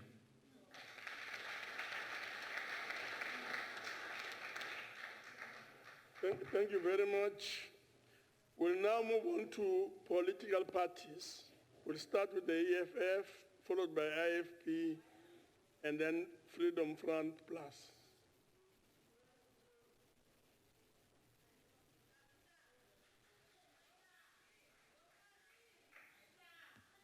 Ke a leboga modulasetilo e re ke tse tšhono e ke tle ke leboge ke simolola ka go leboga the ground forces that voted for the EFF, those who worked tirelessly with limited resources. We made it to Parliament with 44 seats in the NA and 9 seats in the NCOP. So EFF is represented in all 9 provinces of South Africa because we worked hard, because people believe in the EFF. We are going to continue with the struggle until we achieve the economic emancipation.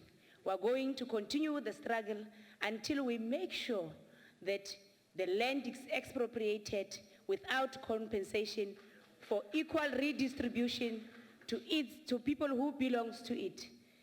The EFF continues to thank our families that have volunteered or allowed us to represent the emancipation of the poor, of the poorest.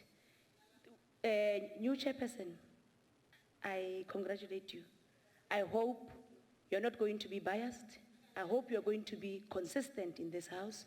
It is indeed huge shoes that you are filling today. The deputy chairperson, Honorable Sylvia Lucas, we are from the very same province. I hope we will work properly together. But this is not a house for the ANC. It's indeed the house for the poor masses of this country. We represent them. We are all voted to be here. And we were voted for by the masses that we must represent. The chief whip, we've worked together previously, and we were working very well. I hope you will continue with your unbiasedness. I hope you will continue with the consistency in this house. I thank you so much. The IFP.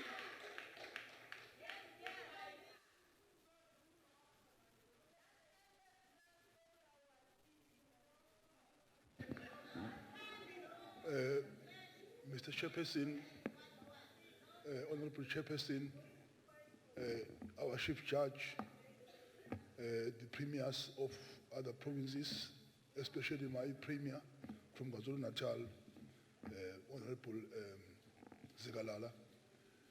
Chairperson, I just want to say to you, the day is still new. It's too early to say something that can be differ to other members. But I want to remind you, Chairperson, that, and other members in this House, that we are all here on behalf of our provinces. Although I'm coming from the IFP, Honorable Premier, but I'm here on behalf of my provinces. So I'm going to put the needs of my provinces first before of my parties. I hope other members from my province will do the same, because we are not here presenting our party. We are here presenting our provinces. I thank you. FF Plus.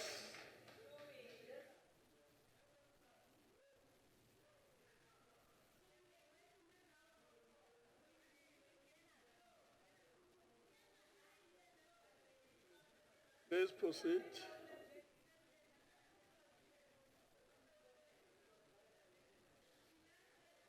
Honourable Chairperson, thank you for giving us the opportunity to congratulate you and all the elected members. No, we did not steal our seat. It was given to us by our voters, so thank you to them. Thank you for helping us fight back. We are fighting back to bring hope to this country. We are fighting back to bring a new dispensation where we can bring hope to our voters. This is a house where we can eventually unite, sing all the languages of our anthem together. Just the order, members, please. Let's have a And bit of we order. can unite as a The country. member of the FF Plus has all the right to be heard. So I urge you to please ensure that you don't drown the speaker. Please proceed. Thank you, Chair. To our members elected today, good luck, and to all the sworn-in members as well. We look forward to working together. Thank you. Thank you very much. I will now take this opportunity and invite the Chief Whip of the NCOP to come forward.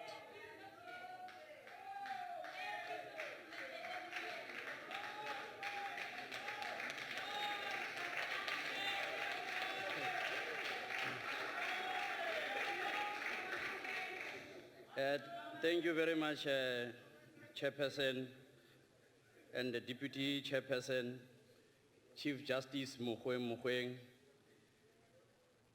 leadership of the provincial delegation, the premiers, speakers and the MECs,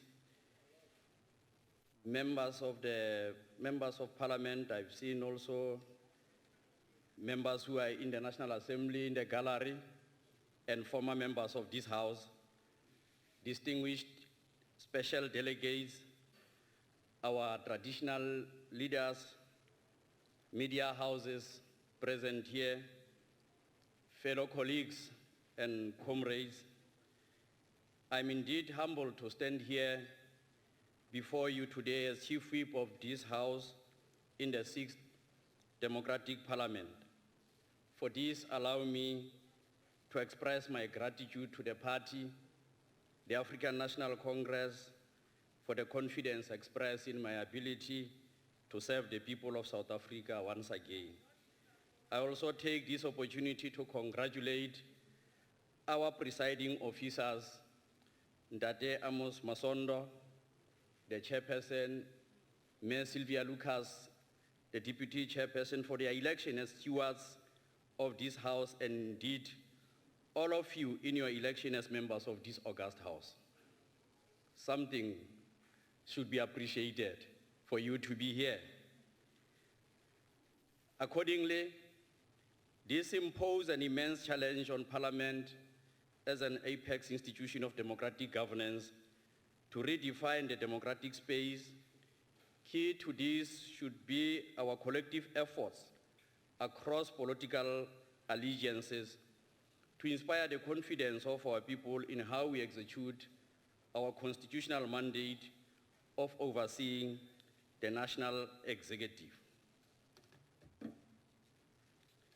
Honorable members, the renewal of the democratic mandate by our people should not be taken lightly. The trust that our people have entrusted us with should not be taken lightly. Parliament, as an important organ of the representative democracy, has to be strengthened to echo the voices of our people, to hold the executive accountable. As the President said, and I quote, that the people have spoken, whilst they did so with polarized allegiances to different political parties, they have, however, collectively voted for a one democratic parliament. That is their collective voice in building of a better future for all. The task ahead is indeed difficult and challenging, but we'll only find glory in how we put the interest of our people above everything else. Honorable Chairperson, to conclude, allow me to wish all of you once more the best in your duties as members of the 6th Democratic Parliament. It will be indeed a great omission on my part, both as former Chief Whip and as the new Chief Whip of this House, for not acknowledging the sterling work of former members of this House during the 5th Democratic Parliament. Honorable Chairperson, allow me on behalf of all of you to wish them the best in their future endeavors. I thank you.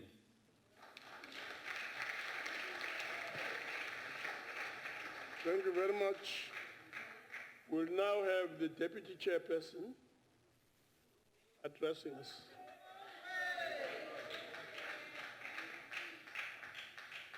Thank you very much, Honorable Chairperson, Chief Justice Mogoeng, the Chairperson of the National Council of Provinces, Amos Masondo, Premier, Speakers, and other special delegates present here, the Chief Whip of the National Council of Provinces, honorable members of the Northern Cape Province, of the NCOP, distinguished guests, also to my friends from Uppington who made it a special trip to come and support me.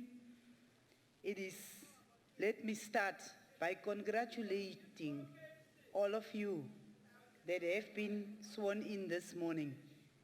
All of us are under the impression of the important responsibility that have been placed on us. And it is indeed with great humility and a deep resolve to honor you, your trust, that I am assuming the position of Deputy Chairperson of the National Council of Provinces during the 6th Parliamentary Dispensation. It is indeed an honor for me to serve our constitutional democracy in this capacity. I have served our democracy in different capacities since 1995, and today I'm here at a national sphere and I'm feeling deeply humbled.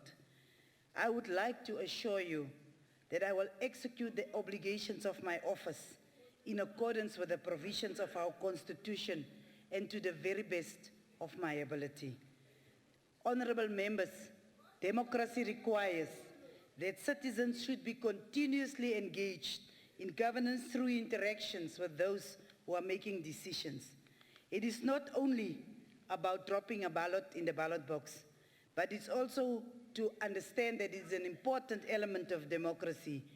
Only one step in the process of building a society that genuinely serves the interests of all its people. Those who are elected to make policy and laws on behalf of the people are required to fulfill the mandate through continuous consultation and dialogue with the citizens on whose behalf we are acting. Collectively, as we are all seated here today, we should strive to build an activist and people-centered parliament. We should ensure that legislatures are strengthened as part of building a developmental state. We should all recommit to ensure that constituency work should indeed be used more effectively to link the legislature to our people. It is therefore incumbent on the NCOP to foster and maintain a dynamic relationship with our provinces, especially the provincial legislatures, as they constitute the central feature of the work of this House. To this end, all permanent delegates need to serve as active agents for the ongoing promotion of a dynamic interaction with our provinces. The significance of these ongoing interactions cannot be overemphasized, as this facilitates a useful link between both the provincial and national and local sphere of government. Honorable members, allow me to take this opportunity to express my gratitude to the former leadership of this NCOP, the Honorable Thandi Modise, for the sterling work she did over the past 5 years. Let me also express my gratitude to my predecessor, the Deputy Chairperson, Rasriti Tau, and all other presiding officers of the 5th Parliament for their excellent work in managing this institution with such devotion. Lastly, let me quote Bruce Mau, a Canadian designer, that reminds us that, and I quote, every collaborator who enters our orbit brings with him or her a world more strange and complex than any we could ever hope to imagine. By listening to the details and the subtlety of their needs, their desires, or their ambitions, we fold their world into our own. Neither party will ever be the same. And I close quote. We are shaped by our conversations. We are influenced by the ideas we hear and the people we meet. I hope after 5 years, both you and myself would have been shaped by the robust conversations and engagement we would have had in these chambers. Let each one of us represent his or her province with dignity, with purpose, and with honor. Let Parliament continue to be a living embodiment of nation building. Wishing all of you the best for the future. I thank you.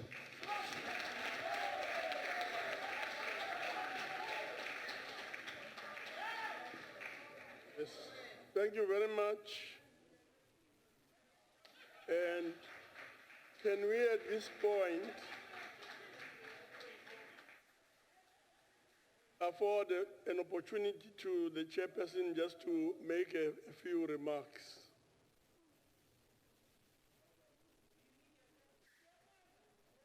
I'll start by acknowledgement, Honorable Chief Justice of South Africa, Mogoeng, Premiers Makura, Mokgoro, Ntombela, Mtsweni, Sihle Zigalala, and the representatives of all the 4 other provinces.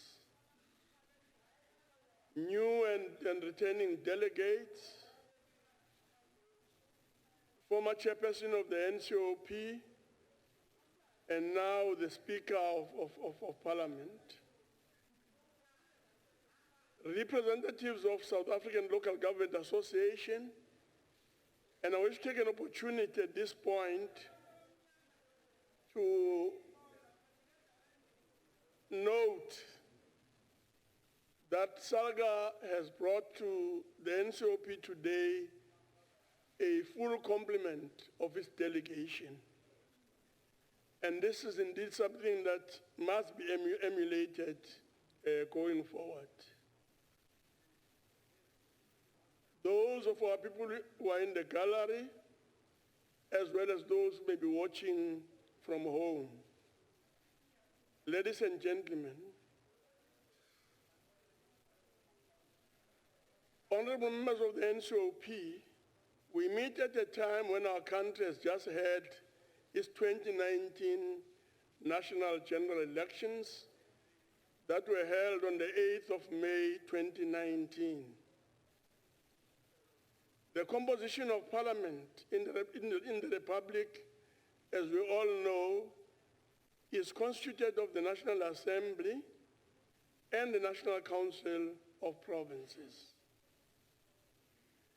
According to the Republic of South Africa Constitution, Section 42(4), quote, the National Council of Provinces represents the provinces to ensure that provincial interests are taken into account in the national sphere of government. It does this mainly by participating in the national legislature process and by providing a national forum for public consideration of issues affecting the provinces, close quote. Today, it is in this context that we should remind ourselves that Parliament and legislatures perform 3 basic functions: a representative function, a legislative function, and an oversight function that seeks to ensure that our government is kept accountable. This especially speaks to government plans, government policies, and government programs. Please allow me to take this opportunity to thank the Honorable Chief Justice Mogoeng for presiding over the swearing in of the NCOP permanent delegates, as well as the facilitation of the election of the chairperson of the NCOP. We see this as a meaningful contribution in an effort to deepen our democracy and in the fulfillment of the provision of our Constitution, all the provisions of the Constitution. We thank you, Chief Justice, for demonstrating patriotism and commitment. We are grateful and proud of the judiciary. Let us remind ourselves of the words of President Nelson Mandela when he said, quote, "The NCOP is uniquely placed to reflect the diversity of our society and to synthesize the experience of those spheres of government charged with the great bulk of the task of implementing the country's national program of fundamental change," close quote. This is the quote from the address by President Mandela to the National Council of Provinces on the 7th of August, 1998.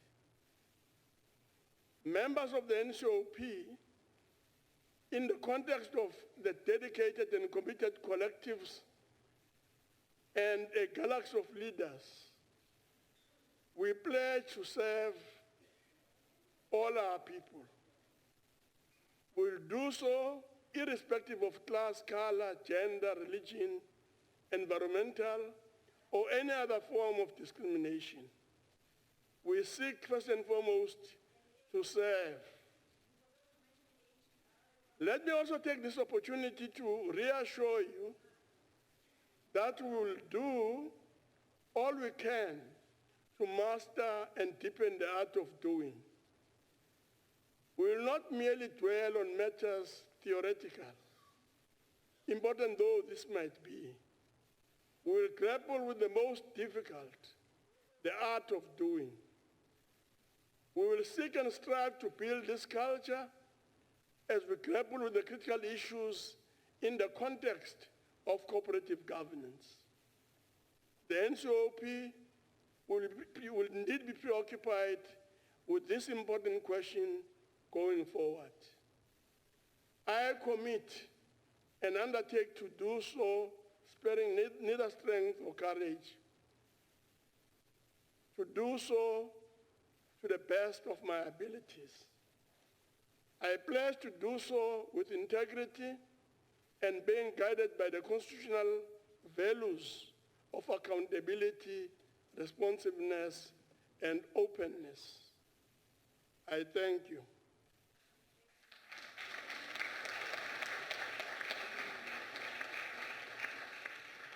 We will now proceed and call upon religious leaders to come forward and bless the occasion. Present here today are various leaders from faith-based organizations, the Christians, the Muslims, the Jewish, the Hindu. So we'll call upon first Pastor Krishna, who will be followed by Rabbi David Weinberg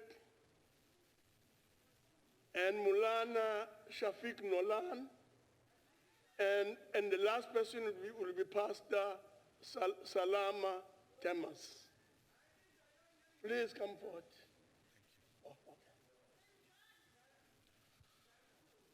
My humble salutations and adorations to the lotus feet of the divinity in all the names and forms we adore in our life. My humble greetings to the Chief Justice of South Africa, the elected chairperson and the deputy chairperson of the NCOP, the chief whip of the parliament, and the members that they are elected this morning as part of the NCOP, may I greet you with the Hindu greetings, Prem Namaskar and Vanakkam. And before I'm going to say the prayer, I am humbled and thanks to the Chief Justice and the authorities for giving the opportunity for myself as the representative of the Hindu community, as well as the chairperson of the Western Cape Religious Leaders Forum, to come and be here in the Parliament continuously 2 days. The religious community's contribution towards the freedom of this country is admirable, and always we should remember that. And we have lost some connection in the last couple of years, but that reconnection has been happening in the 6th Democratic Parliament. So for that, I am very grateful, and I'm here to join hands with all the parties, all the representatives, to make the sayings, service to humanity is service to God. So I'm here to join hands. Let us join in prayer. Arihi Om Vakratunda Mahakaya Suryakoti Samaprabha Nirvignam Gurumedheva Sarvakarye Sarvadaha Trayambakam Jamage Sukantim Pushtivartanam Urvarugami Bapantanan Mrityor Mukshiyamamridad Tatpurushaya Vitmahe Mahadevaya Divage Danno Rudra Prachotayahat Ulagalam Munarndo Darkariyavan Nilavulaviya Nirmalivaniyan Alagil Sodiyan Nambalattaduvan Malarsilambadi Vartivanangubam Arutperum Jodi Taniperum Karune Taniperum Karune Arutperum Jodi Tinadudaya Sivane Potri Yanatavarkum Iraiva Potri Om Shanti Shanti Shanti. By reciting the sacred verses from the Hindu scripture, may I invoke the richest blessings of Paramatma upon the 6th Democratic Parliament and all its members and members of the NCOP, to bless them with good health, knowledge and wisdom, and create a protective shield around wherever they move around in this province. May they be safe, may they be protected, may they serve the people of this country with the best of their ability. May the peace and blessings of Paramatma be upon all. As we also follow the teachings of the religion, says God first, world next, ourself our last. Om Shanti, peace be upon all of you.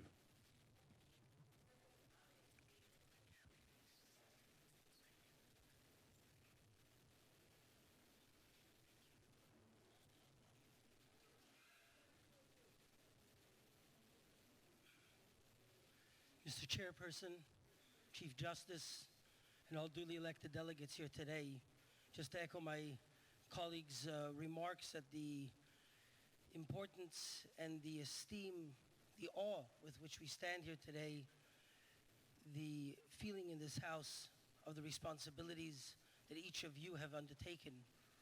And I've just written a little prayer, which I feel even more deeply about, having experienced the seriousness and the responsibility, that sense of responsibility, which each one of you have undertaken here today. Almighty God, Ribono Shel Olam, sustainer of the universe, we ask you, in whose name this council has sworn today, to bless our President, Cyril Ramaphosa, the chairman of this House, and all delegates of the National Council of Provinces, as they begin their term of service for the welfare of the people of the Republic of South Africa. Bless them, O Lord, at this critical moment for our beloved country, with abundant success in the holy task as legislators of law and justice, righteousness and peace. Inspire each and every representative on this council, so that their sacred mission be infused with a sense of duty, integrity, and honesty. Endow them with wisdom and courage to restore morality and to inspire confidence in our nation's office bearers. Allow them thus to earn the widespread acclaim and respect of the citizens of our blessed country, a country blessed with natural beauty, abundance of resources, heroic citizens with reservoirs of courage, joy, and faith, and a constitution protecting human rights for all. On this day of Lag BaOmer, which recalls the powerful soul light of Rabbi Shimon Bar Yochai, we ask you, God, to allow a new light to shine forth from this house that will illuminate the farthest, poorest crevices of our society, giving them hope and sustenance. As a Jew, I am a member of the Levite tribe. My ancestors served in the Temple of Solomon in Jerusalem, where the priests would bless on a daily basis the people. And I would like to echo that blessing here as I conclude my remarks. A blessing that would be found in the Bible, Numbers 6, verse 25. And I say to you, as the Lord said to Moses, Yivarechecha Adonai v'yishmerecha. May God bless you and watch over you. Yoir Adonai panav elecha v'chuneka. May he illuminate his face towards you and be gracious to each one of you. Yisa Adonai panav elecha v'yasem lecha shalom. May he turn towards you and grant you peace, and through you, all of South Africa. Amen.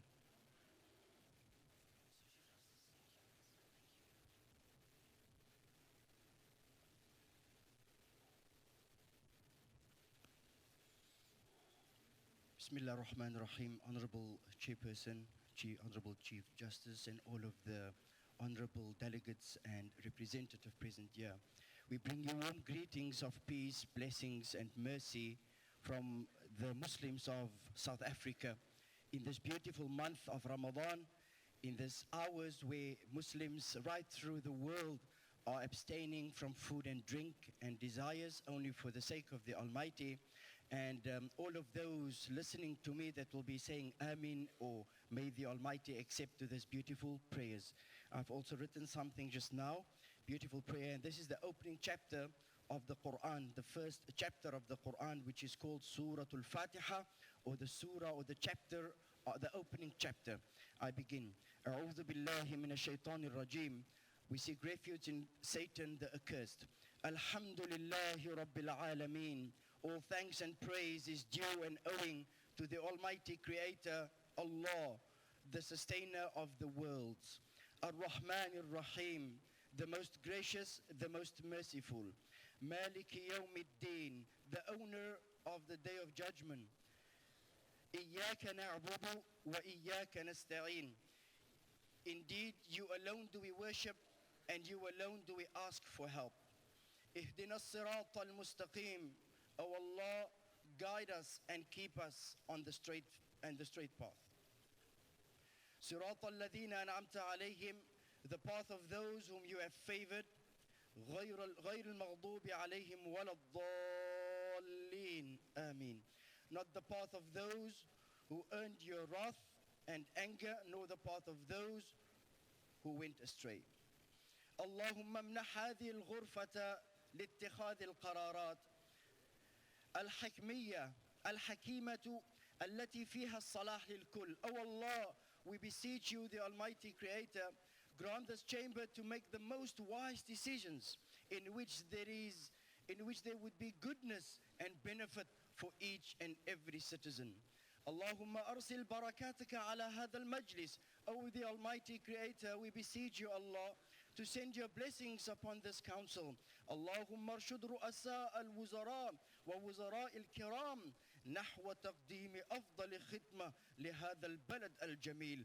O the Almighty Creator, Allah, guide the honorable premiers and the ministers towards delivering the best service to this beautiful country called South Africa. اللهم أعطهم وحدة الهدف ووحدة الخدمة. O the Almighty, we ask you, O Allah, to guide them, keep them in your protection, and guide them towards a unified purpose and a unified service. وآخر دعوانا أن الحمد لله رب العالمين. Thank you so much.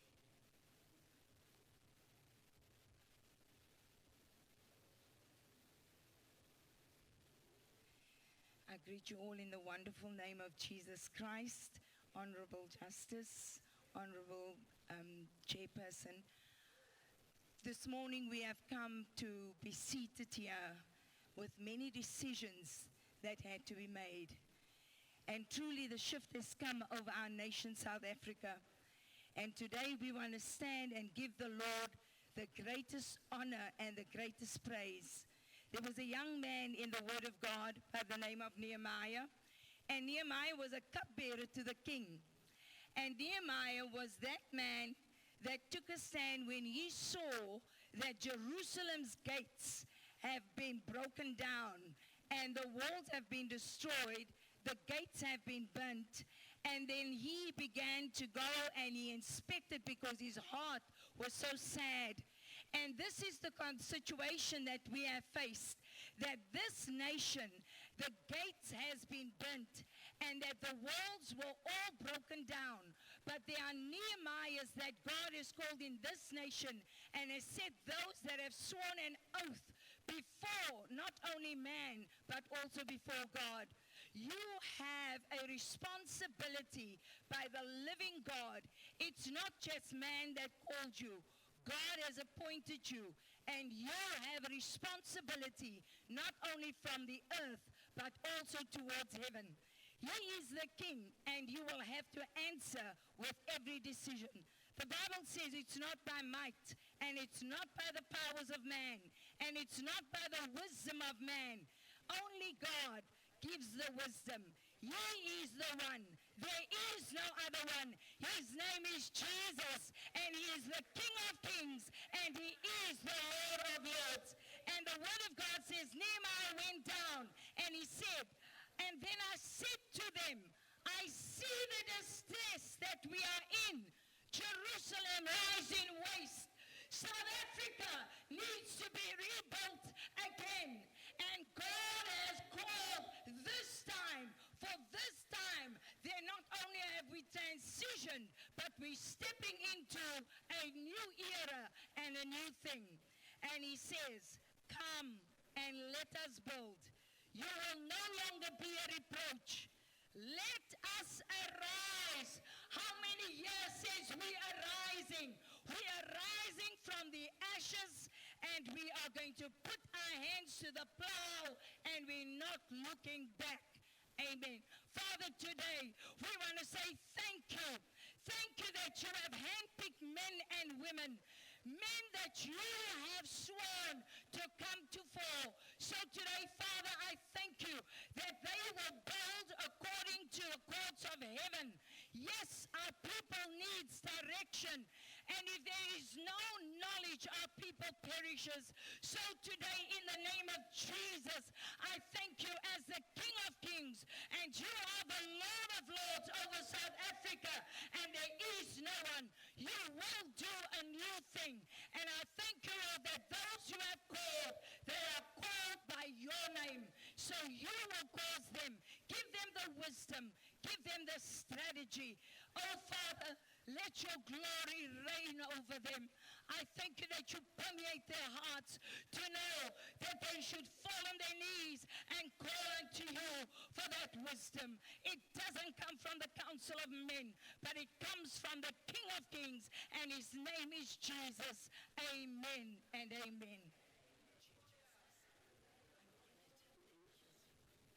Thank you very much for all the prayers and the words of inspiration.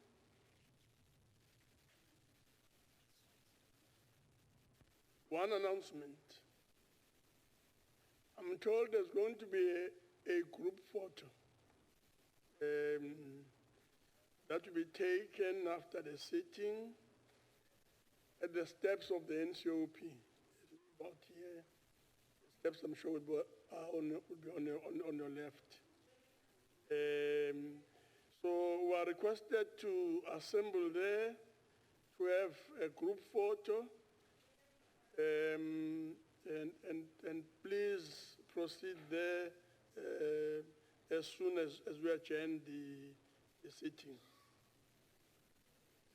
I now declare at this point that this sitting is adjourned. Thank you very much.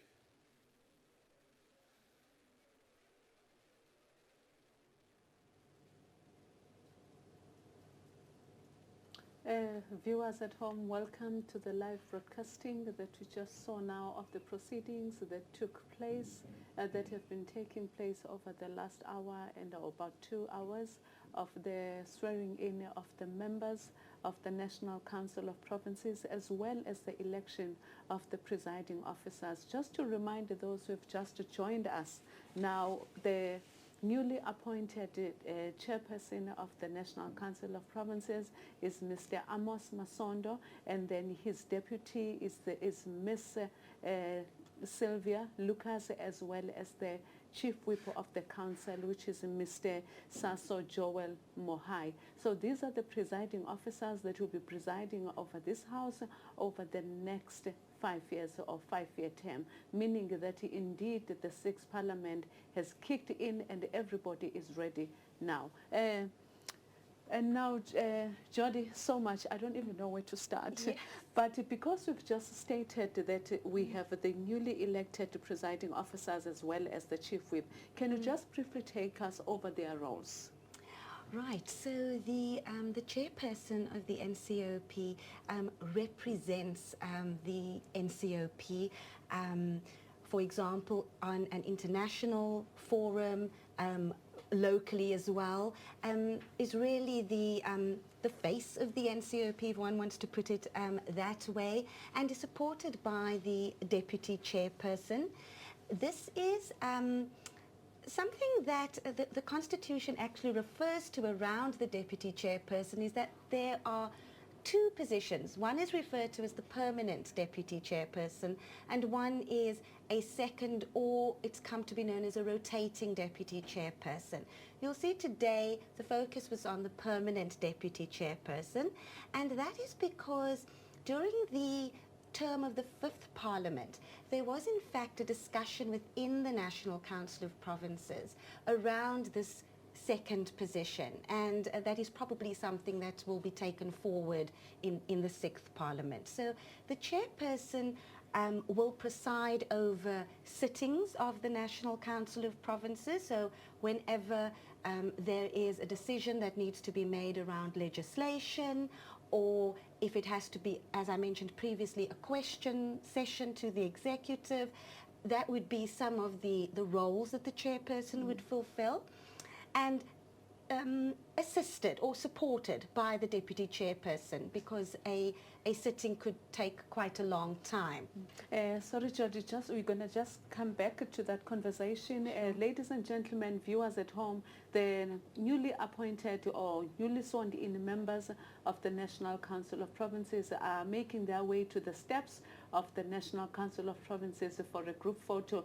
As they are walking down the steps, you will notice inscriptions. Those are the principal values that are found in the Constitution. If you have taken note yesterday, when they were walking down the stairs of the National Council of the National Assembly, the inscriptions, actually there are 6 of them. I think there are 5, but then when you come into this house, there are more about 6 of them, because in the National Council of Provinces, there's an inclusion of accountability, oversight and accountability, and also cooperative governance. That becomes the 6th one, because as we said earlier on, Chapter 3 of the Constitution adds this responsibility to the National Council of Provinces to ensure that there's cooperation, there is unity between the spheres of government, starting at the national level, at the provincial, as well as at the local. The official from the protocol office is busy arranging the officials there. Just before we forgot where we stopped, Jody, can we just continue this conversation and finish up this part, and then we'll go back to the visuals? Fine. So as I was saying, when the NCOP has a sitting, has a plenary, that would be where you would see the chairperson presiding, assisted by the deputy chairperson. And then, of course, there are a number of committees in Parliament. The Rules Committee is chaired by the chairperson of the NCOP. There's a Joint Rules Committee, which is co-chaired between the Speaker of the National Assembly and the chairperson. And if I could indicate from the sort of the strategy point of view, because together the speaker and the chairperson, they are the executive authority when it comes to Parliament. And so they have to, together with various other governance structures, set the strategy that the 6th Parliament will take, obviously bearing in mind legacy issues that might have come through from the 5th Parliament, and to which the parliamentary administration is then able to take its orders and go forward to implement what that strategy would be. As I say, on an international scale, there are a number of parliamentary bodies. There's the Interparliamentary Union, the Commonwealth Parliamentary Association, where again the chairperson would represent the House. And then locally or within the country, there's a speakers forum, and that's also a structure which brings together the presiding officers from Parliament and then from each of the provincial legislatures. And I think even there is the understanding that you also have speakers within the local government sphere. So where there is leadership, then you need to have some kind of common thinking. There are these forums that are established and where you would find representation. Thank you, Jody, for bringing us to that. And back to the visuals, there is the Chief Justice sitting between the deputy and deputy chairperson, as well as the chairperson of the NCOP. They are all getting ready there. Everybody is happy indeed. There's a lot of work that lies ahead of them. Is there something that you picked up that is common from all the speeches that were made by all, whether it was the premiers as well as the political party representatives? What was a common thread in all their speeches?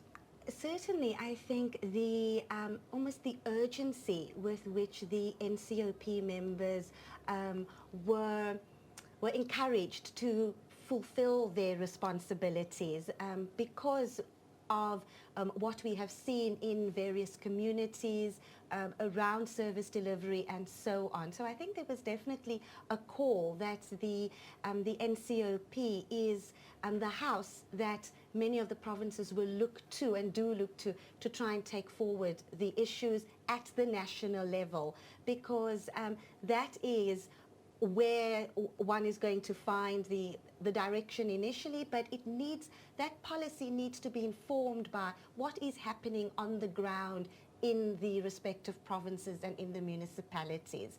The provinces are so distinct. I think the representative from the Northern Cape spoke about the geographical size of the Northern Cape and the implications that carries when it comes to implementing policy decisions or legislation.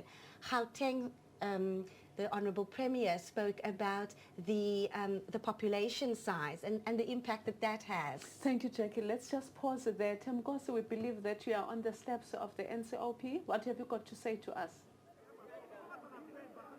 You are still watching the live coverage of the first sitting of the National Council of Provinces. The House has just adjourned. Mr. Amos Masondo has been elected the chairperson of the National Council of Provinces, and Ms. Sylvia Lucas, the deputy chairperson. And right behind me are the 90 delegates of the NCOP for the 6th Parliament, and they will be posing for the official photograph together with the Chief Justice, Mr. Mogoeng. We will now be taking you back to the studio, and we will be speaking to few of the new and returning delegates later during the course of the day. Back to the studio. Thank you so much, Temgosi. I think they are getting ready, the viewers at home, to take their first 6th Parliament picture of the National Council of Provinces representatives. Back to you, Jody. We were just about talking about the functions as well of the presiding officers. Yes, the chief whip, if I could then move to that, is the chief whip of the council, as opposed to one often hears a chief whip of a particular party, which you would find in the National Assembly because of the the party dynamic. The Chief Whip of the Council is a position which is provided for in the rules of the National Council of Provinces. And again, because it is that provincial interest that needs to come to the fore, it is very much a coordinating role. In preparation, for example, for a sitting of the National Council of Provinces, there would be a speakers list that would get drawn up, and that would usually fall within the responsibility of the Office of the Chief Whip. So to make sure that there is a full representation of the different views depending on what the subject matter is and the time allocation for that particular debate. And then beyond that, there are programming issues, as you would understand, because we have the two houses. The program of Parliament is something that needs to be coordinated between the two houses, but then for the National Council of Provinces, a further stage is to also dovetail to a certain extent with the programs of the 9 provincial legislatures. And that would be if there is a piece of legislation like a Section 76 bill, which requires mandates from the provinces. And there is very much a focus on trying to brief the province on the particular bill and allow the province to have its public participation process so that the province can formulate its position and return that to the NCOP via a mandate. So all of that needs to be tied up so that the legislative process moves smoothly. Thank you so much, Jody. Back to the issue of the chief whips. We noticed that in the National Assembly, you have the chief whip, you've got the chief whip of the opposition parties, and the other chief whips as well. Is it the chief whip, is it only the one for the council? You don't have any other chief whip? Well, it's or whips rather. That's a very good question. Thank you. There is the chief whip of the council, but again, because of the provincial focus, each provincial delegation will have a provincial whip. And that, again, would be somebody who would have to take the responsibility for coordinating those 6 members that make up that permanent delegation. And because I think you would notice that there was even an opportunity for parties to make an input congratulating the various office bearers, the NCOP does obviously recognize that there are parties. It is a House of Provinces, but the members are also affiliated to a particular party. And so when the congratulations were given, you will notice that the provinces were the ones who were, the representatives at least were issuing those messages. But when it came to the parties, we did not hear again, we didn't hear from the African National Congress, we didn't hear from the Democratic Alliance, because their representatives had an opportunity, in a sense, to say or make their input via that initial congratulatory remarks. But the whippery in terms of party whips would be something which the Rules Committee of the NCOP would probably look at, just in terms of what number would a party who is not in the majority in one of the delegations have to reach as a minimum to say, well, they would qualify in the NCOP to have what is known as a party whip. But again, as I say, the Rules Committee will have that discussion. If not, then your party representatives would be the term that might be given to the very smaller parties. Thank you, Jody, for that clarity. Viewers at home, we are going back outside to the steps of the National Council of Provinces, where Tim Gossi is going to have somebody speaking to. Good afternoon. You are still watching the live coverage of the first sitting of the National Council of Provinces. And as I have indicated earlier, that we will be getting comments from some of the new delegates. Good afternoon, sir. Congratulations. Please introduce yourself and tell us which province you are from. Well, my name is Situmele Mvochantuwe. I'm from the Free State Province. And how does it feel to be a new member of the 6th Parliament? Well, it feels very good, very happy, we're jubilant. And what are some of the key issues pertaining to your provinces that would like to see the sixth parliament prioritizing? Okay, firstly, we are here to prepare for free education, give job to masses of our people, make legislation and laws that are more pro-poor. Yes, and lastly, as a young South African, what message do you have for other youngsters who are watching us as we speak? I'm saying they must have a hope. There's still hope in South Africa. Free education we are going to have it in South Africa. If you can just lastly tell our viewers at home your age. Well, I'm 20 years of age. There it was, viewers at home. Thank you very much, sir, for your interview. There it was, 20-year-old member of Free State Provincial Legislature. We will be trying to get some more comments from the new and the returning delegates, but for now we'll cross back to the studio. Wow. Jody, we just heard viewers at home that the gentleman that was speaking to Temgosi there is 20 years old. Jody, what does this say about our democracy and the involvement of the youth in South African politics?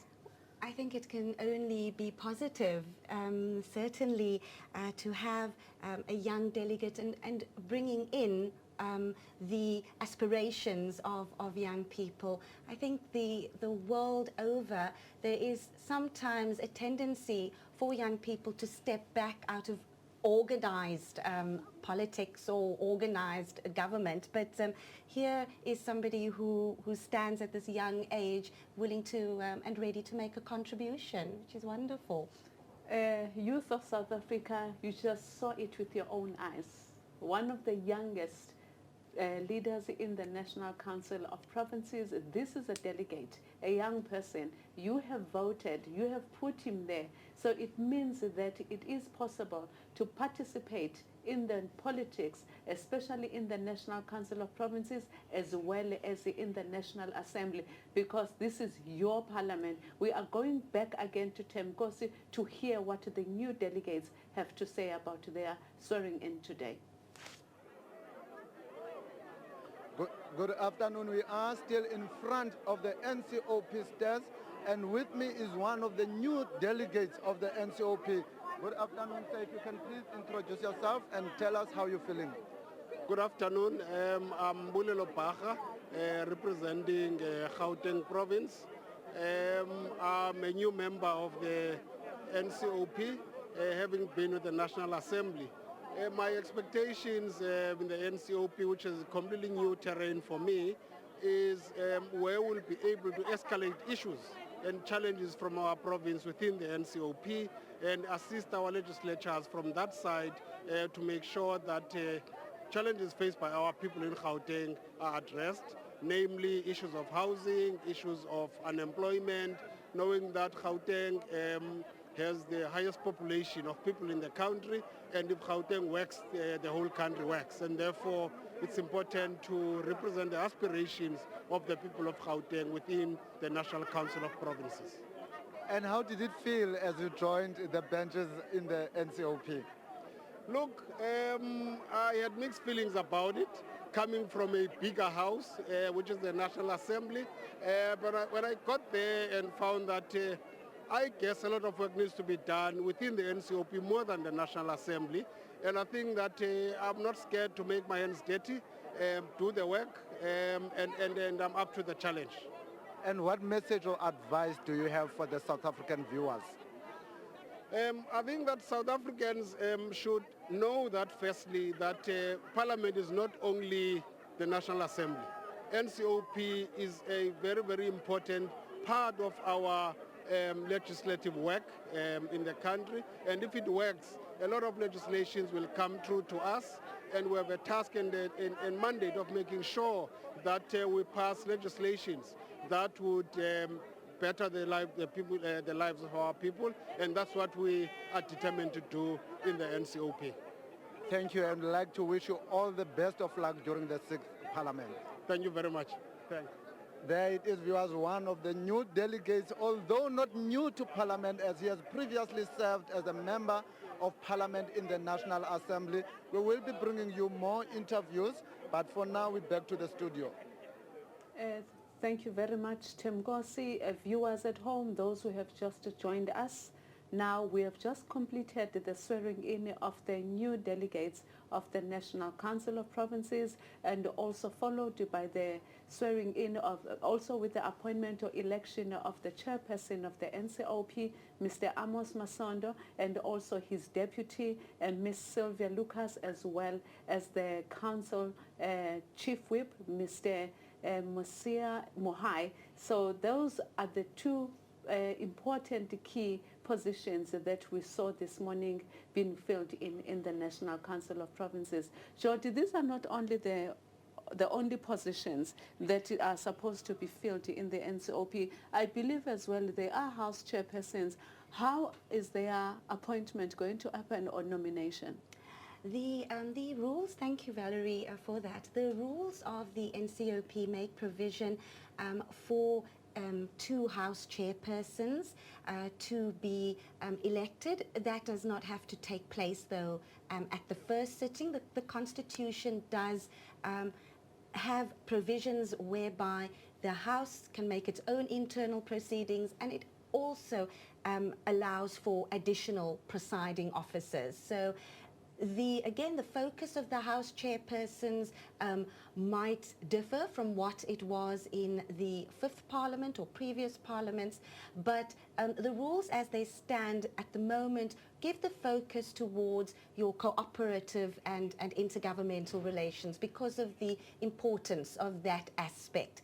And so, as I mentioned previously, a lot of the work of the NCOP is also, and I think Honourable Lucas mentioned it as well, is to strengthen the ties with the provincial legislatures and then also with local government. But to build up that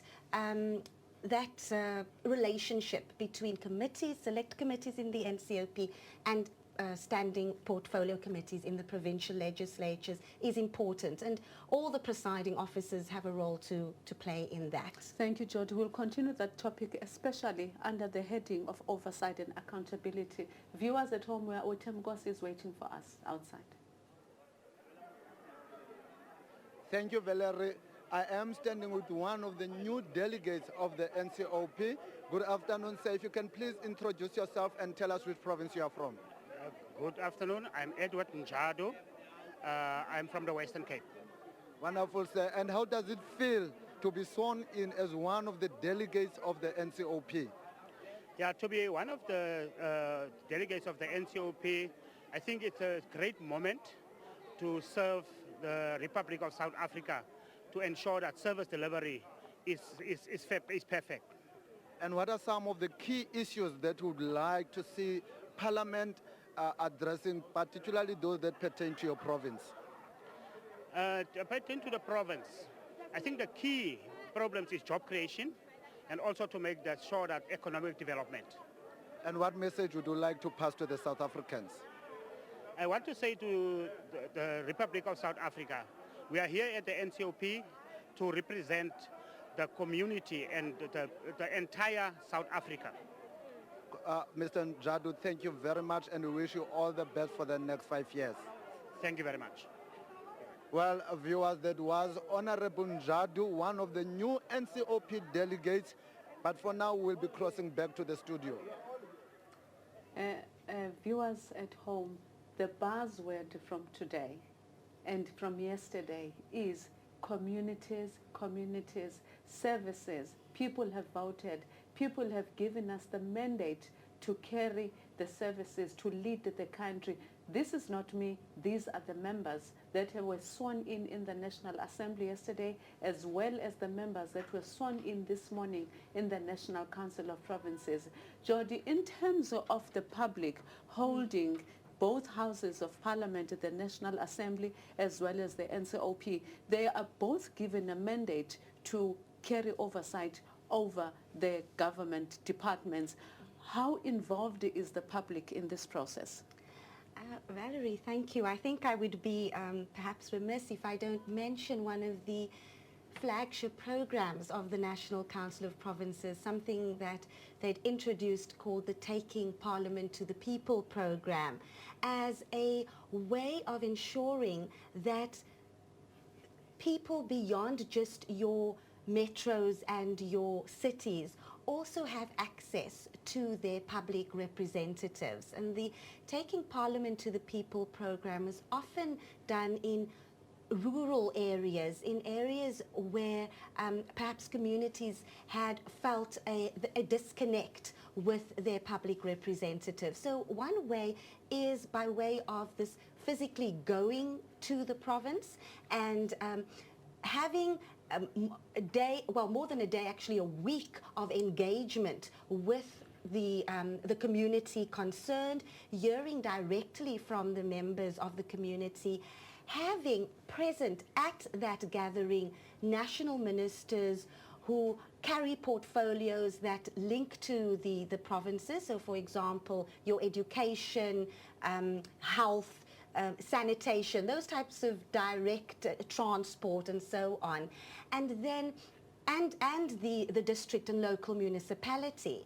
But then I think what the NCOP has also managed to do is to do a report back so that it isn't just a once-off type of event, but it actually gets filtered into the programs of the committees, so that when committees are doing their oversight and are able to call in officials, keep ministers to account on what undertakings were made. Thank you so much, Jody. Viewers at home, Thembinkosi is waiting with two of the delegates from the National Council of Provinces.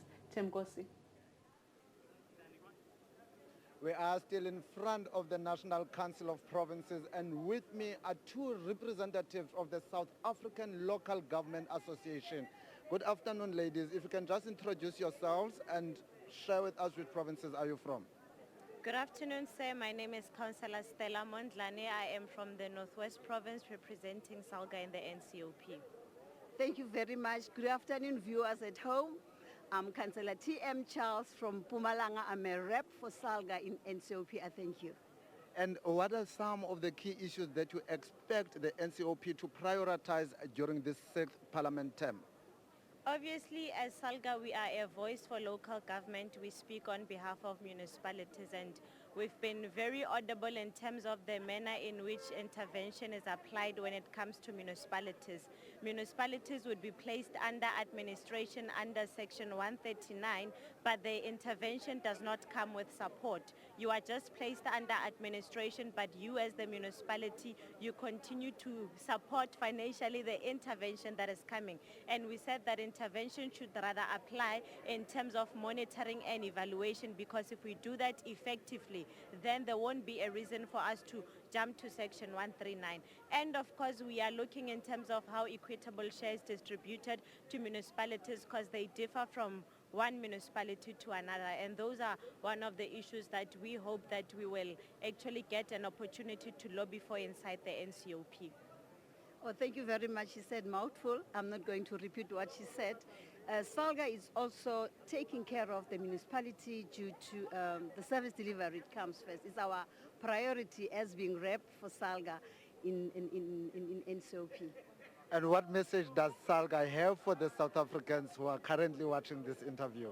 Well, for starters, we thank South Africans for going out in numbers to vote, exercising their right to vote, so that we find ourselves in this 6th parliament. And we urge again, because we know that local government is left with 2 years before it goes into elections, that they continue working with local government. Because, by the way, maybe we should just say this, local government is the cold face of service delivery. Everything that communities want, they go to local government, because a member in the Northwest cannot come to Cape Town and say, hey, this is your core function, do it for me. So we just want communities to continue working with local government, continue working with SALGA, so that at the end of the day, we are able to bring services to our people.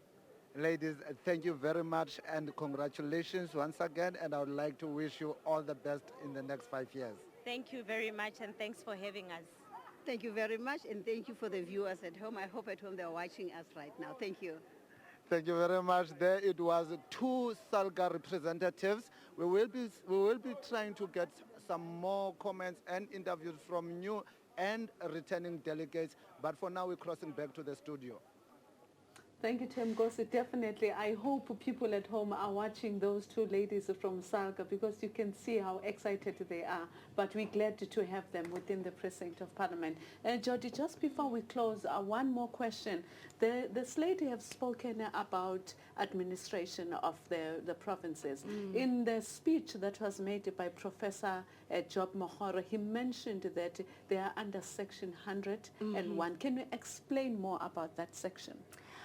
Well, Section 100 of the Constitution provides for a situation where the national executive can intervene in a provincial government because there has been a particular breakdown in terms of services or financial situation, etc. And so you will recall that the Northwest province had gone through quite a challenging period, and the Honourable Premier is referencing that.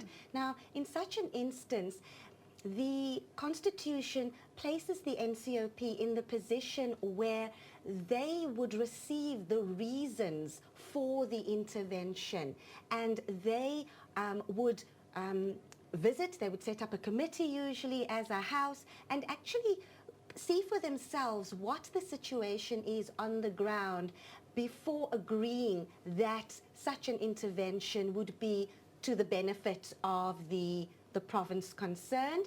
Similarly, Section 139, which is the reference that one of the councillors referenced now, is the provision where a province is able to intervene in a municipality, again for reasons which the Constitution sets out around service delivery or a breakdown in financial management, etc. And once again, it is the NCOP who has to look at what are the reasons, just to ensure that there isn't a vexatious, that these interventions are not done in bad faith, but that there is a valid constitutional reason. And the NCOP sets usually a time period within which the intervention is to take place, and monitors and keeps an eye on how the intervention is progressing. And I think that's also important. So it doesn't just run endlessly and the NCOP steps back. It remains committed to that process, again, all around the issues around cooperative government and intergovernmental relations. Thank you, Jody, but that brings me to my last question.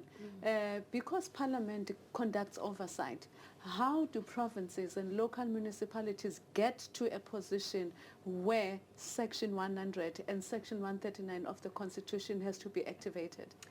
Well, I'm not a politician, and I would have to premise my answer to say that there are legislative provisions that require, for example, a municipality has to submit a certain set of reports to the MEC in a province who is concerned with local government, and the MEC then forwards that report to the National Council of Provinces, so that there is already an idea that something is not going right before, and I quote a member from many years ago who used to say, before the patient is in ICU, because that's when these steps around interventions have to be triggered. So it is a situation where there's probably sufficient legislative and regulatory provisions, but it is still dependent on honourable members asking the right questions, going and seeing for themselves. I think we've all been party or been witness to a PowerPoint presentation, for example, on what is happening in a particular area, and when one actually visits the area, you see and find something very different. So I think this is something the members will certainly come to grips with. Oh, definitely. This will be the last one, I promise you. And then after I release you, we need a lot then of the time. public has voted. South African public has voted. And how does the public has oversight over these members that they voted? Because I do believe that it doesn't only rest with the national government or parliament to conduct oversight, but we as citizens that have put them here as representatives, what is the role of the voter in conducting oversight? Well, certainly the voter doesn't just step back. The NCOP has, for example, a petitions process. It is where the public is invited to actually bring issues themselves without depending on a particular member going to find that there is a problem in their community. So the public can interact with their honourable members possibly at their constituency offices, because there are constituency days that are allocated for members to be away from the parliamentary precincts. And I must say, you've heard the mandate of the NCOP. There are only 54 permanent delegates. There are 400 National Assembly members, and yet in many ways their roles around the legislative process, they need to pay the same amount of attention. So the public need to, in a way, assist, because be that extra support to your member of parliament, to your permanent delegate, so that there is a better way of bringing matters to the fore and that they can get taken forward. Jody, thank you so much for joining us today. It's been really a pleasure having you, and also to clarify some of the processes. I hope you really enjoyed this, especially that the viewers were more informed than yesterday. So there's always something new, but we thank you so much for your presence and for your experience as well. I hope you have a wonderful afternoon.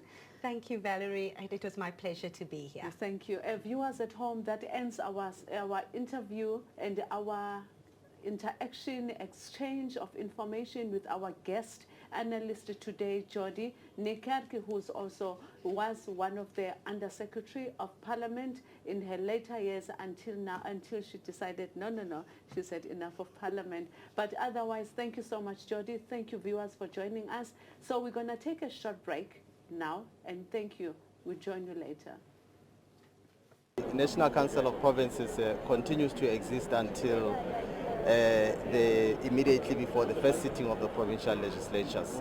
Unlike the National Assembly has been dissolved and its term ended on the day before the first day of the polling, which would be the 7th.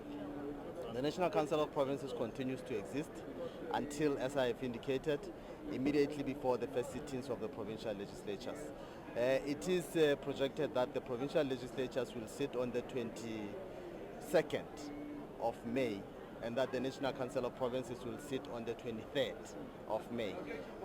That is so because the delegates are designated or appointed by the provincial legislatures. So the National Council of Provinces can only have its first sitting after the first sittings of the provincial legislatures. And at the first sitting of the National Council of Provinces, what we are anticipating is that the chairperson of the National Council of Provinces will be elected. The election of the chairperson of the National Council of Provinces will be presided over by the Chief Justice. And the rules that are applicable are the rules that have been determined by the Chief Justice, which have been published for that purpose. After the chairperson has been elected, the chairperson will then take the seat or take the chair and preside over the election of the deputy chairperson of the National Council of Provinces. We are also anticipating that there will be election of other presiding officers like the House chairpersons. The House chairpersons are other members who are elected for the purposes of assisting the presiding officers, particularly the chairperson and the deputy chairperson, to carry out their constitutional functions in terms of the rules as well as in terms of the constitution. And unlike in the National Assembly, the Chief Whip of the National Council of Provinces is also elected. It's not a party political position, it's an institutional position. There's a chapter in the Constitution that deals with Parliament. It deals with the National Assembly and it deals with the National Council of Provinces.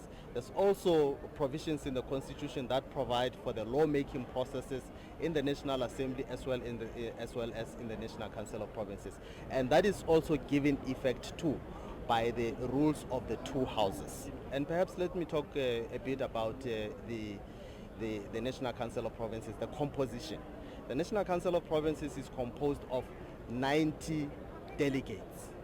54 of these delegates are referred to as permanent delegates. These are the permanent members of the National Council of Provinces.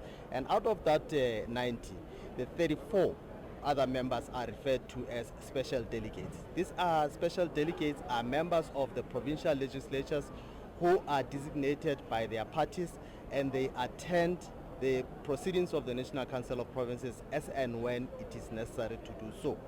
The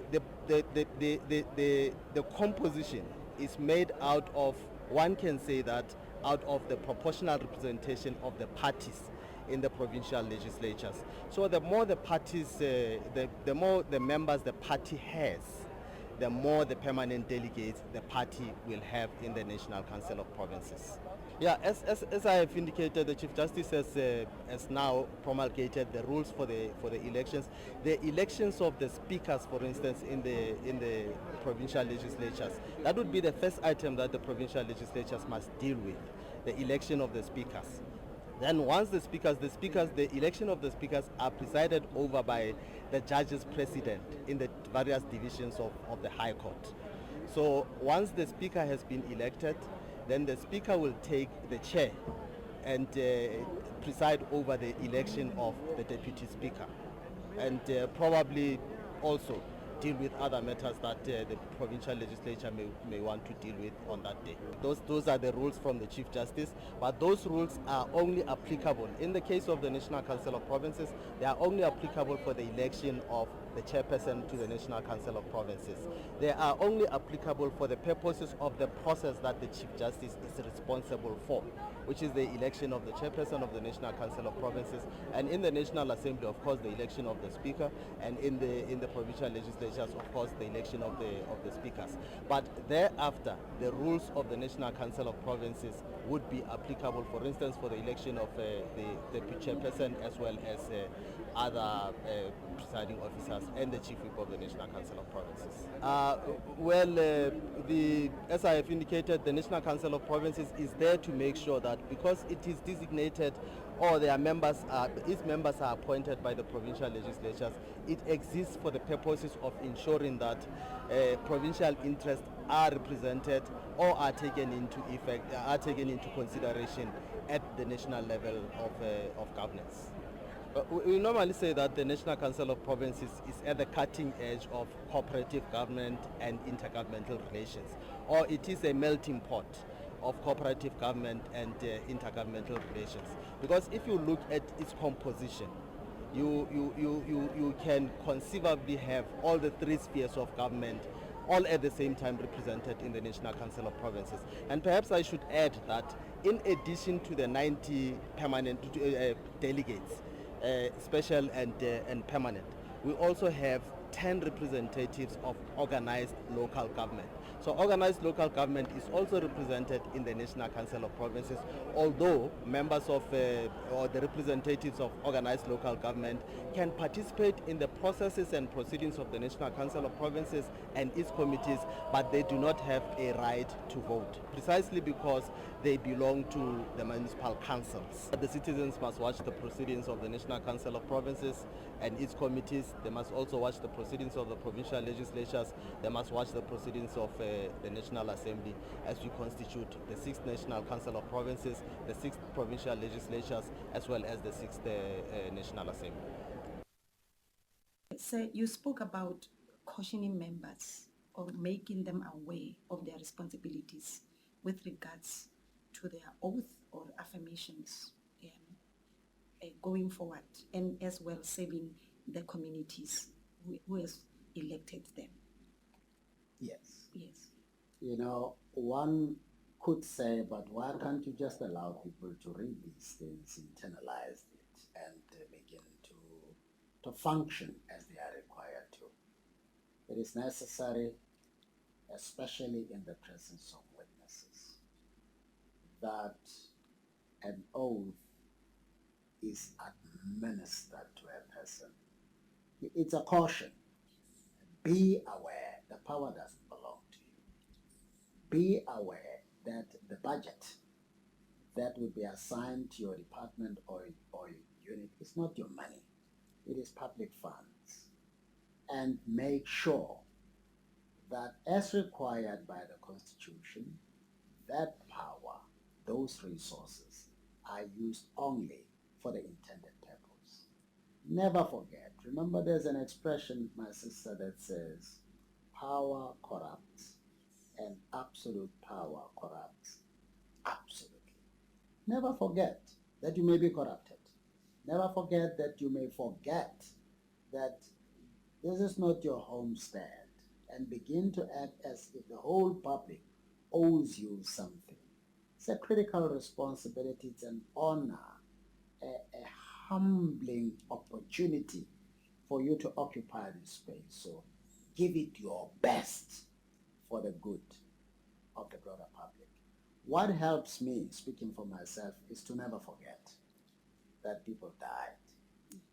People who did not even know me took it upon themselves to sacrifice their convenience, the well-being of their families, and even their lives, so that South Africa could get to the point where everybody, regardless of color, creed, or race, vote. Now that we have that opportunity, and knowing that there are multitudes that are still living in shacks, multitudes that are still unemployed. I saw something today to the effect that Ford is likely to retrench 7,000 of its employees. It's a serious responsibility that you assume as a member of parliament or the provincial legislature or National Council of Provinces, or as president, deputy president, or member of the executive at whatever level. So we must never allow ourselves to be distracted from the urgency and the critical importance of this responsibility. I never understand when there are budgets that have to be returned to Treasury because they were supposed to help take our country several steps forward, but people did not use the budget. I never understand when there are resources that cannot be accounted for.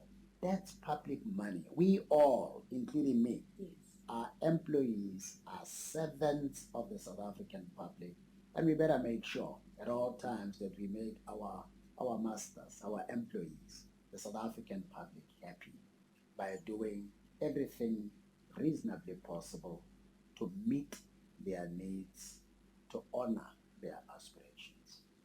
And so you also spoke about this process of from the elections, your role and responsibilities for, towards the establishment of the Fifth Parliament. I just want to pick your brain with regards if this can be taught in schools or just from ECDs upwards, so that people can even understand the role or their role towards elections, so that we also leave this norm of saying, I'm not going to vote, it's not my responsibility, and so on. What is your input? I think it's a must. It must be taught, but it would be even better if it were to be combined with a teaching of values. If you teach Ubuntu, and inculcate the spirit of humility at a tender age in our minds, but not just at that level, all the way through, and make it part of our national psyche. Respect not just for yourself, but for others, and respect for property that doesn't belong to you. Couple that with teaching all of us, especially our children, our constitutional values and norms. That's going to make up for a responsible and disciplined citizenry, with the result that when the time comes for you to work, we're not even talking about becoming a constitutional office bearer. For you to work, you'll remember, oh, I am because others are. I cannot sit comfortably, I cannot sit pretty when others are suffering. Let me give you an illustration that I often give. Growing up in my village, because we were taught these values, these principles, you would never be comfortable to eat to your satisfaction knowing that others don't have. You would make it your business without even them asking to give them a share of what you have. I'm sure you're all too familiar with the Mafisa process, in terms of which those who have animals would sort of land in codes as an economic empowerment process. Their animals to their neighbors who have nothing, they look after them with dignity, they look like they have, the animals increase up to a point, you leave some for them and get back what you have to get back. So that's because these values, these norms, this Ubuntu, this Butu, was inculcated in our minds, in our hearts. Respect for the elders, respect for others. Respect by a boy for a girl and vice versa. That is why you had very few, if any, incidents of rape those days. We just played together like kids because we understood the fundamentals that makes for peaceful and prosperous living. So if you combine them with our wonderful constitutional obligations and that there is pride to be derived, there is joy and contentment to be derived from hard work, from discipline, from self-respect and respecting others, then we would be able to take our country very far. Come the time for elections, you're going to scrutinize people very carefully and say, okay, who of them is disciplined? Who of them exhibits the values and the principles that I know are necessary for a family, a community, and for a nation to be successful? Then you vote for them. But you'll also be vigilant. You'll be very critical because you were taught from a tender age that it's not just a question of sitting back and criticizing government. You are government and you owe it to the entirety of the nation to make your own contribution wherever you are. There's a measure of dereliction of duty in government circles, in the public service. There are times when you come to an office and it's like you've come to bat for anything, when in fact you're supposed to be served, people appreciating that it's an honor to be allowed to occupy a post in a government institution. But it's going to have to come with the inculcation of those values, because at some point we just drop them. At some point we stop caring about morality. That is why you find young people doing things that are unbelievable and completely unacceptable. We need to go, as the government says, go back to the basics and then teach these fundamentals to children from kindergarten level, primary school, all the way up, even at the workplace. Batubili. Batubili, Boto. Yes. Yes, sir. Your last message to the public at large as well as the members. We've got a great country. We've got a very wealthy country. We owe it to posterity as constitutional office bearers, public representatives, members of the public, children and the youth, to spend time every day reflecting on what is it that we can do to make a difference to the future of South Africa. Let us ditch, let us reject greed.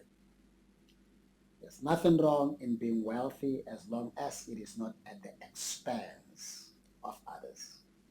There is enough for all of us as South Africans. May we join hands and do only in private what we would not be ashamed if it were to be brought to the public eye. May we embrace hard work. May we embrace love and caring for others. May we make it our business to share, so far as possible, whatever we have with those who have absolutely nothing to eat or nothing to wear.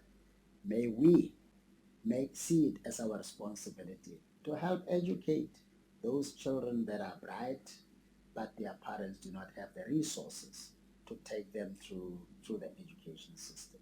May we serve with dignity and integrity and embrace ethics at all levels of society. Viewers, we are wrapping up now, but thank you so much for being with us, since yesterday. We've been together when the members of the National Assembly were being sworn in. We were together again this morning when the delegates of the provinces were sworn in the National Council of Provinces. With me is Thembinkosi, my colleague that has been speaking to most of the members that were outside. Thembinkosi, how did that experience over the 2 days go by? Well, thank you very much, Sylvie, for welcoming me into the studio. It's been a great experience. The past 2 days, Parliament has been abuzz.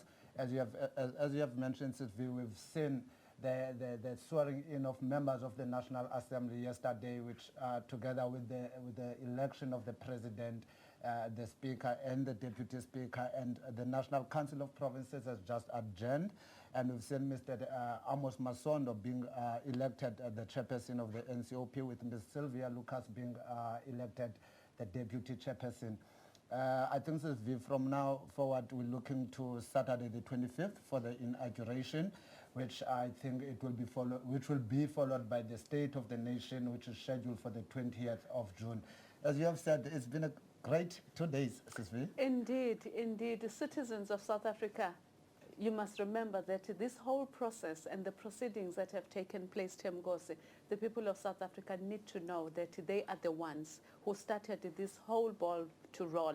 So had it not been for their votes, the National Assembly would not have seen the swearing in of the members as well as the swearing in of the delegates in the National Council of Provinces. So it is you, South Africans, it is them, it is us who went to the voting polls.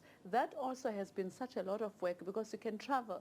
You can imagine the communities that traveled afar to get to the voting stations. So every South African that has voted, this is what we have voted for. So indeed, as we have mentioned, Thembinkosi, viewers, the inauguration of the President is going to be taking place in Pretoria at Loftus Versfeld Stadium.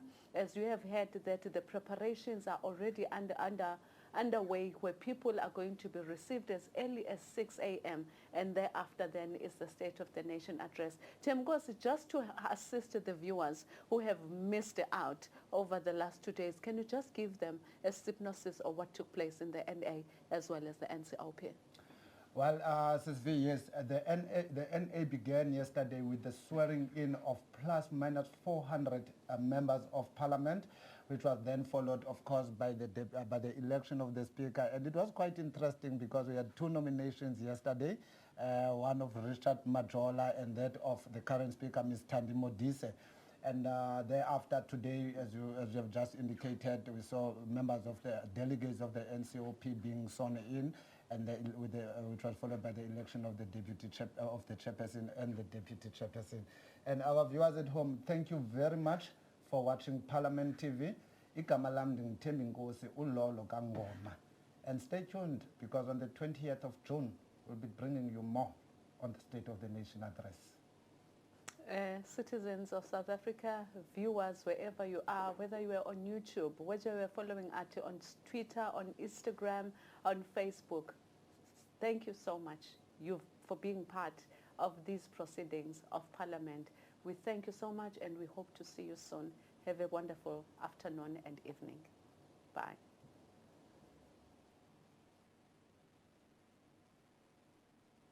Yeah.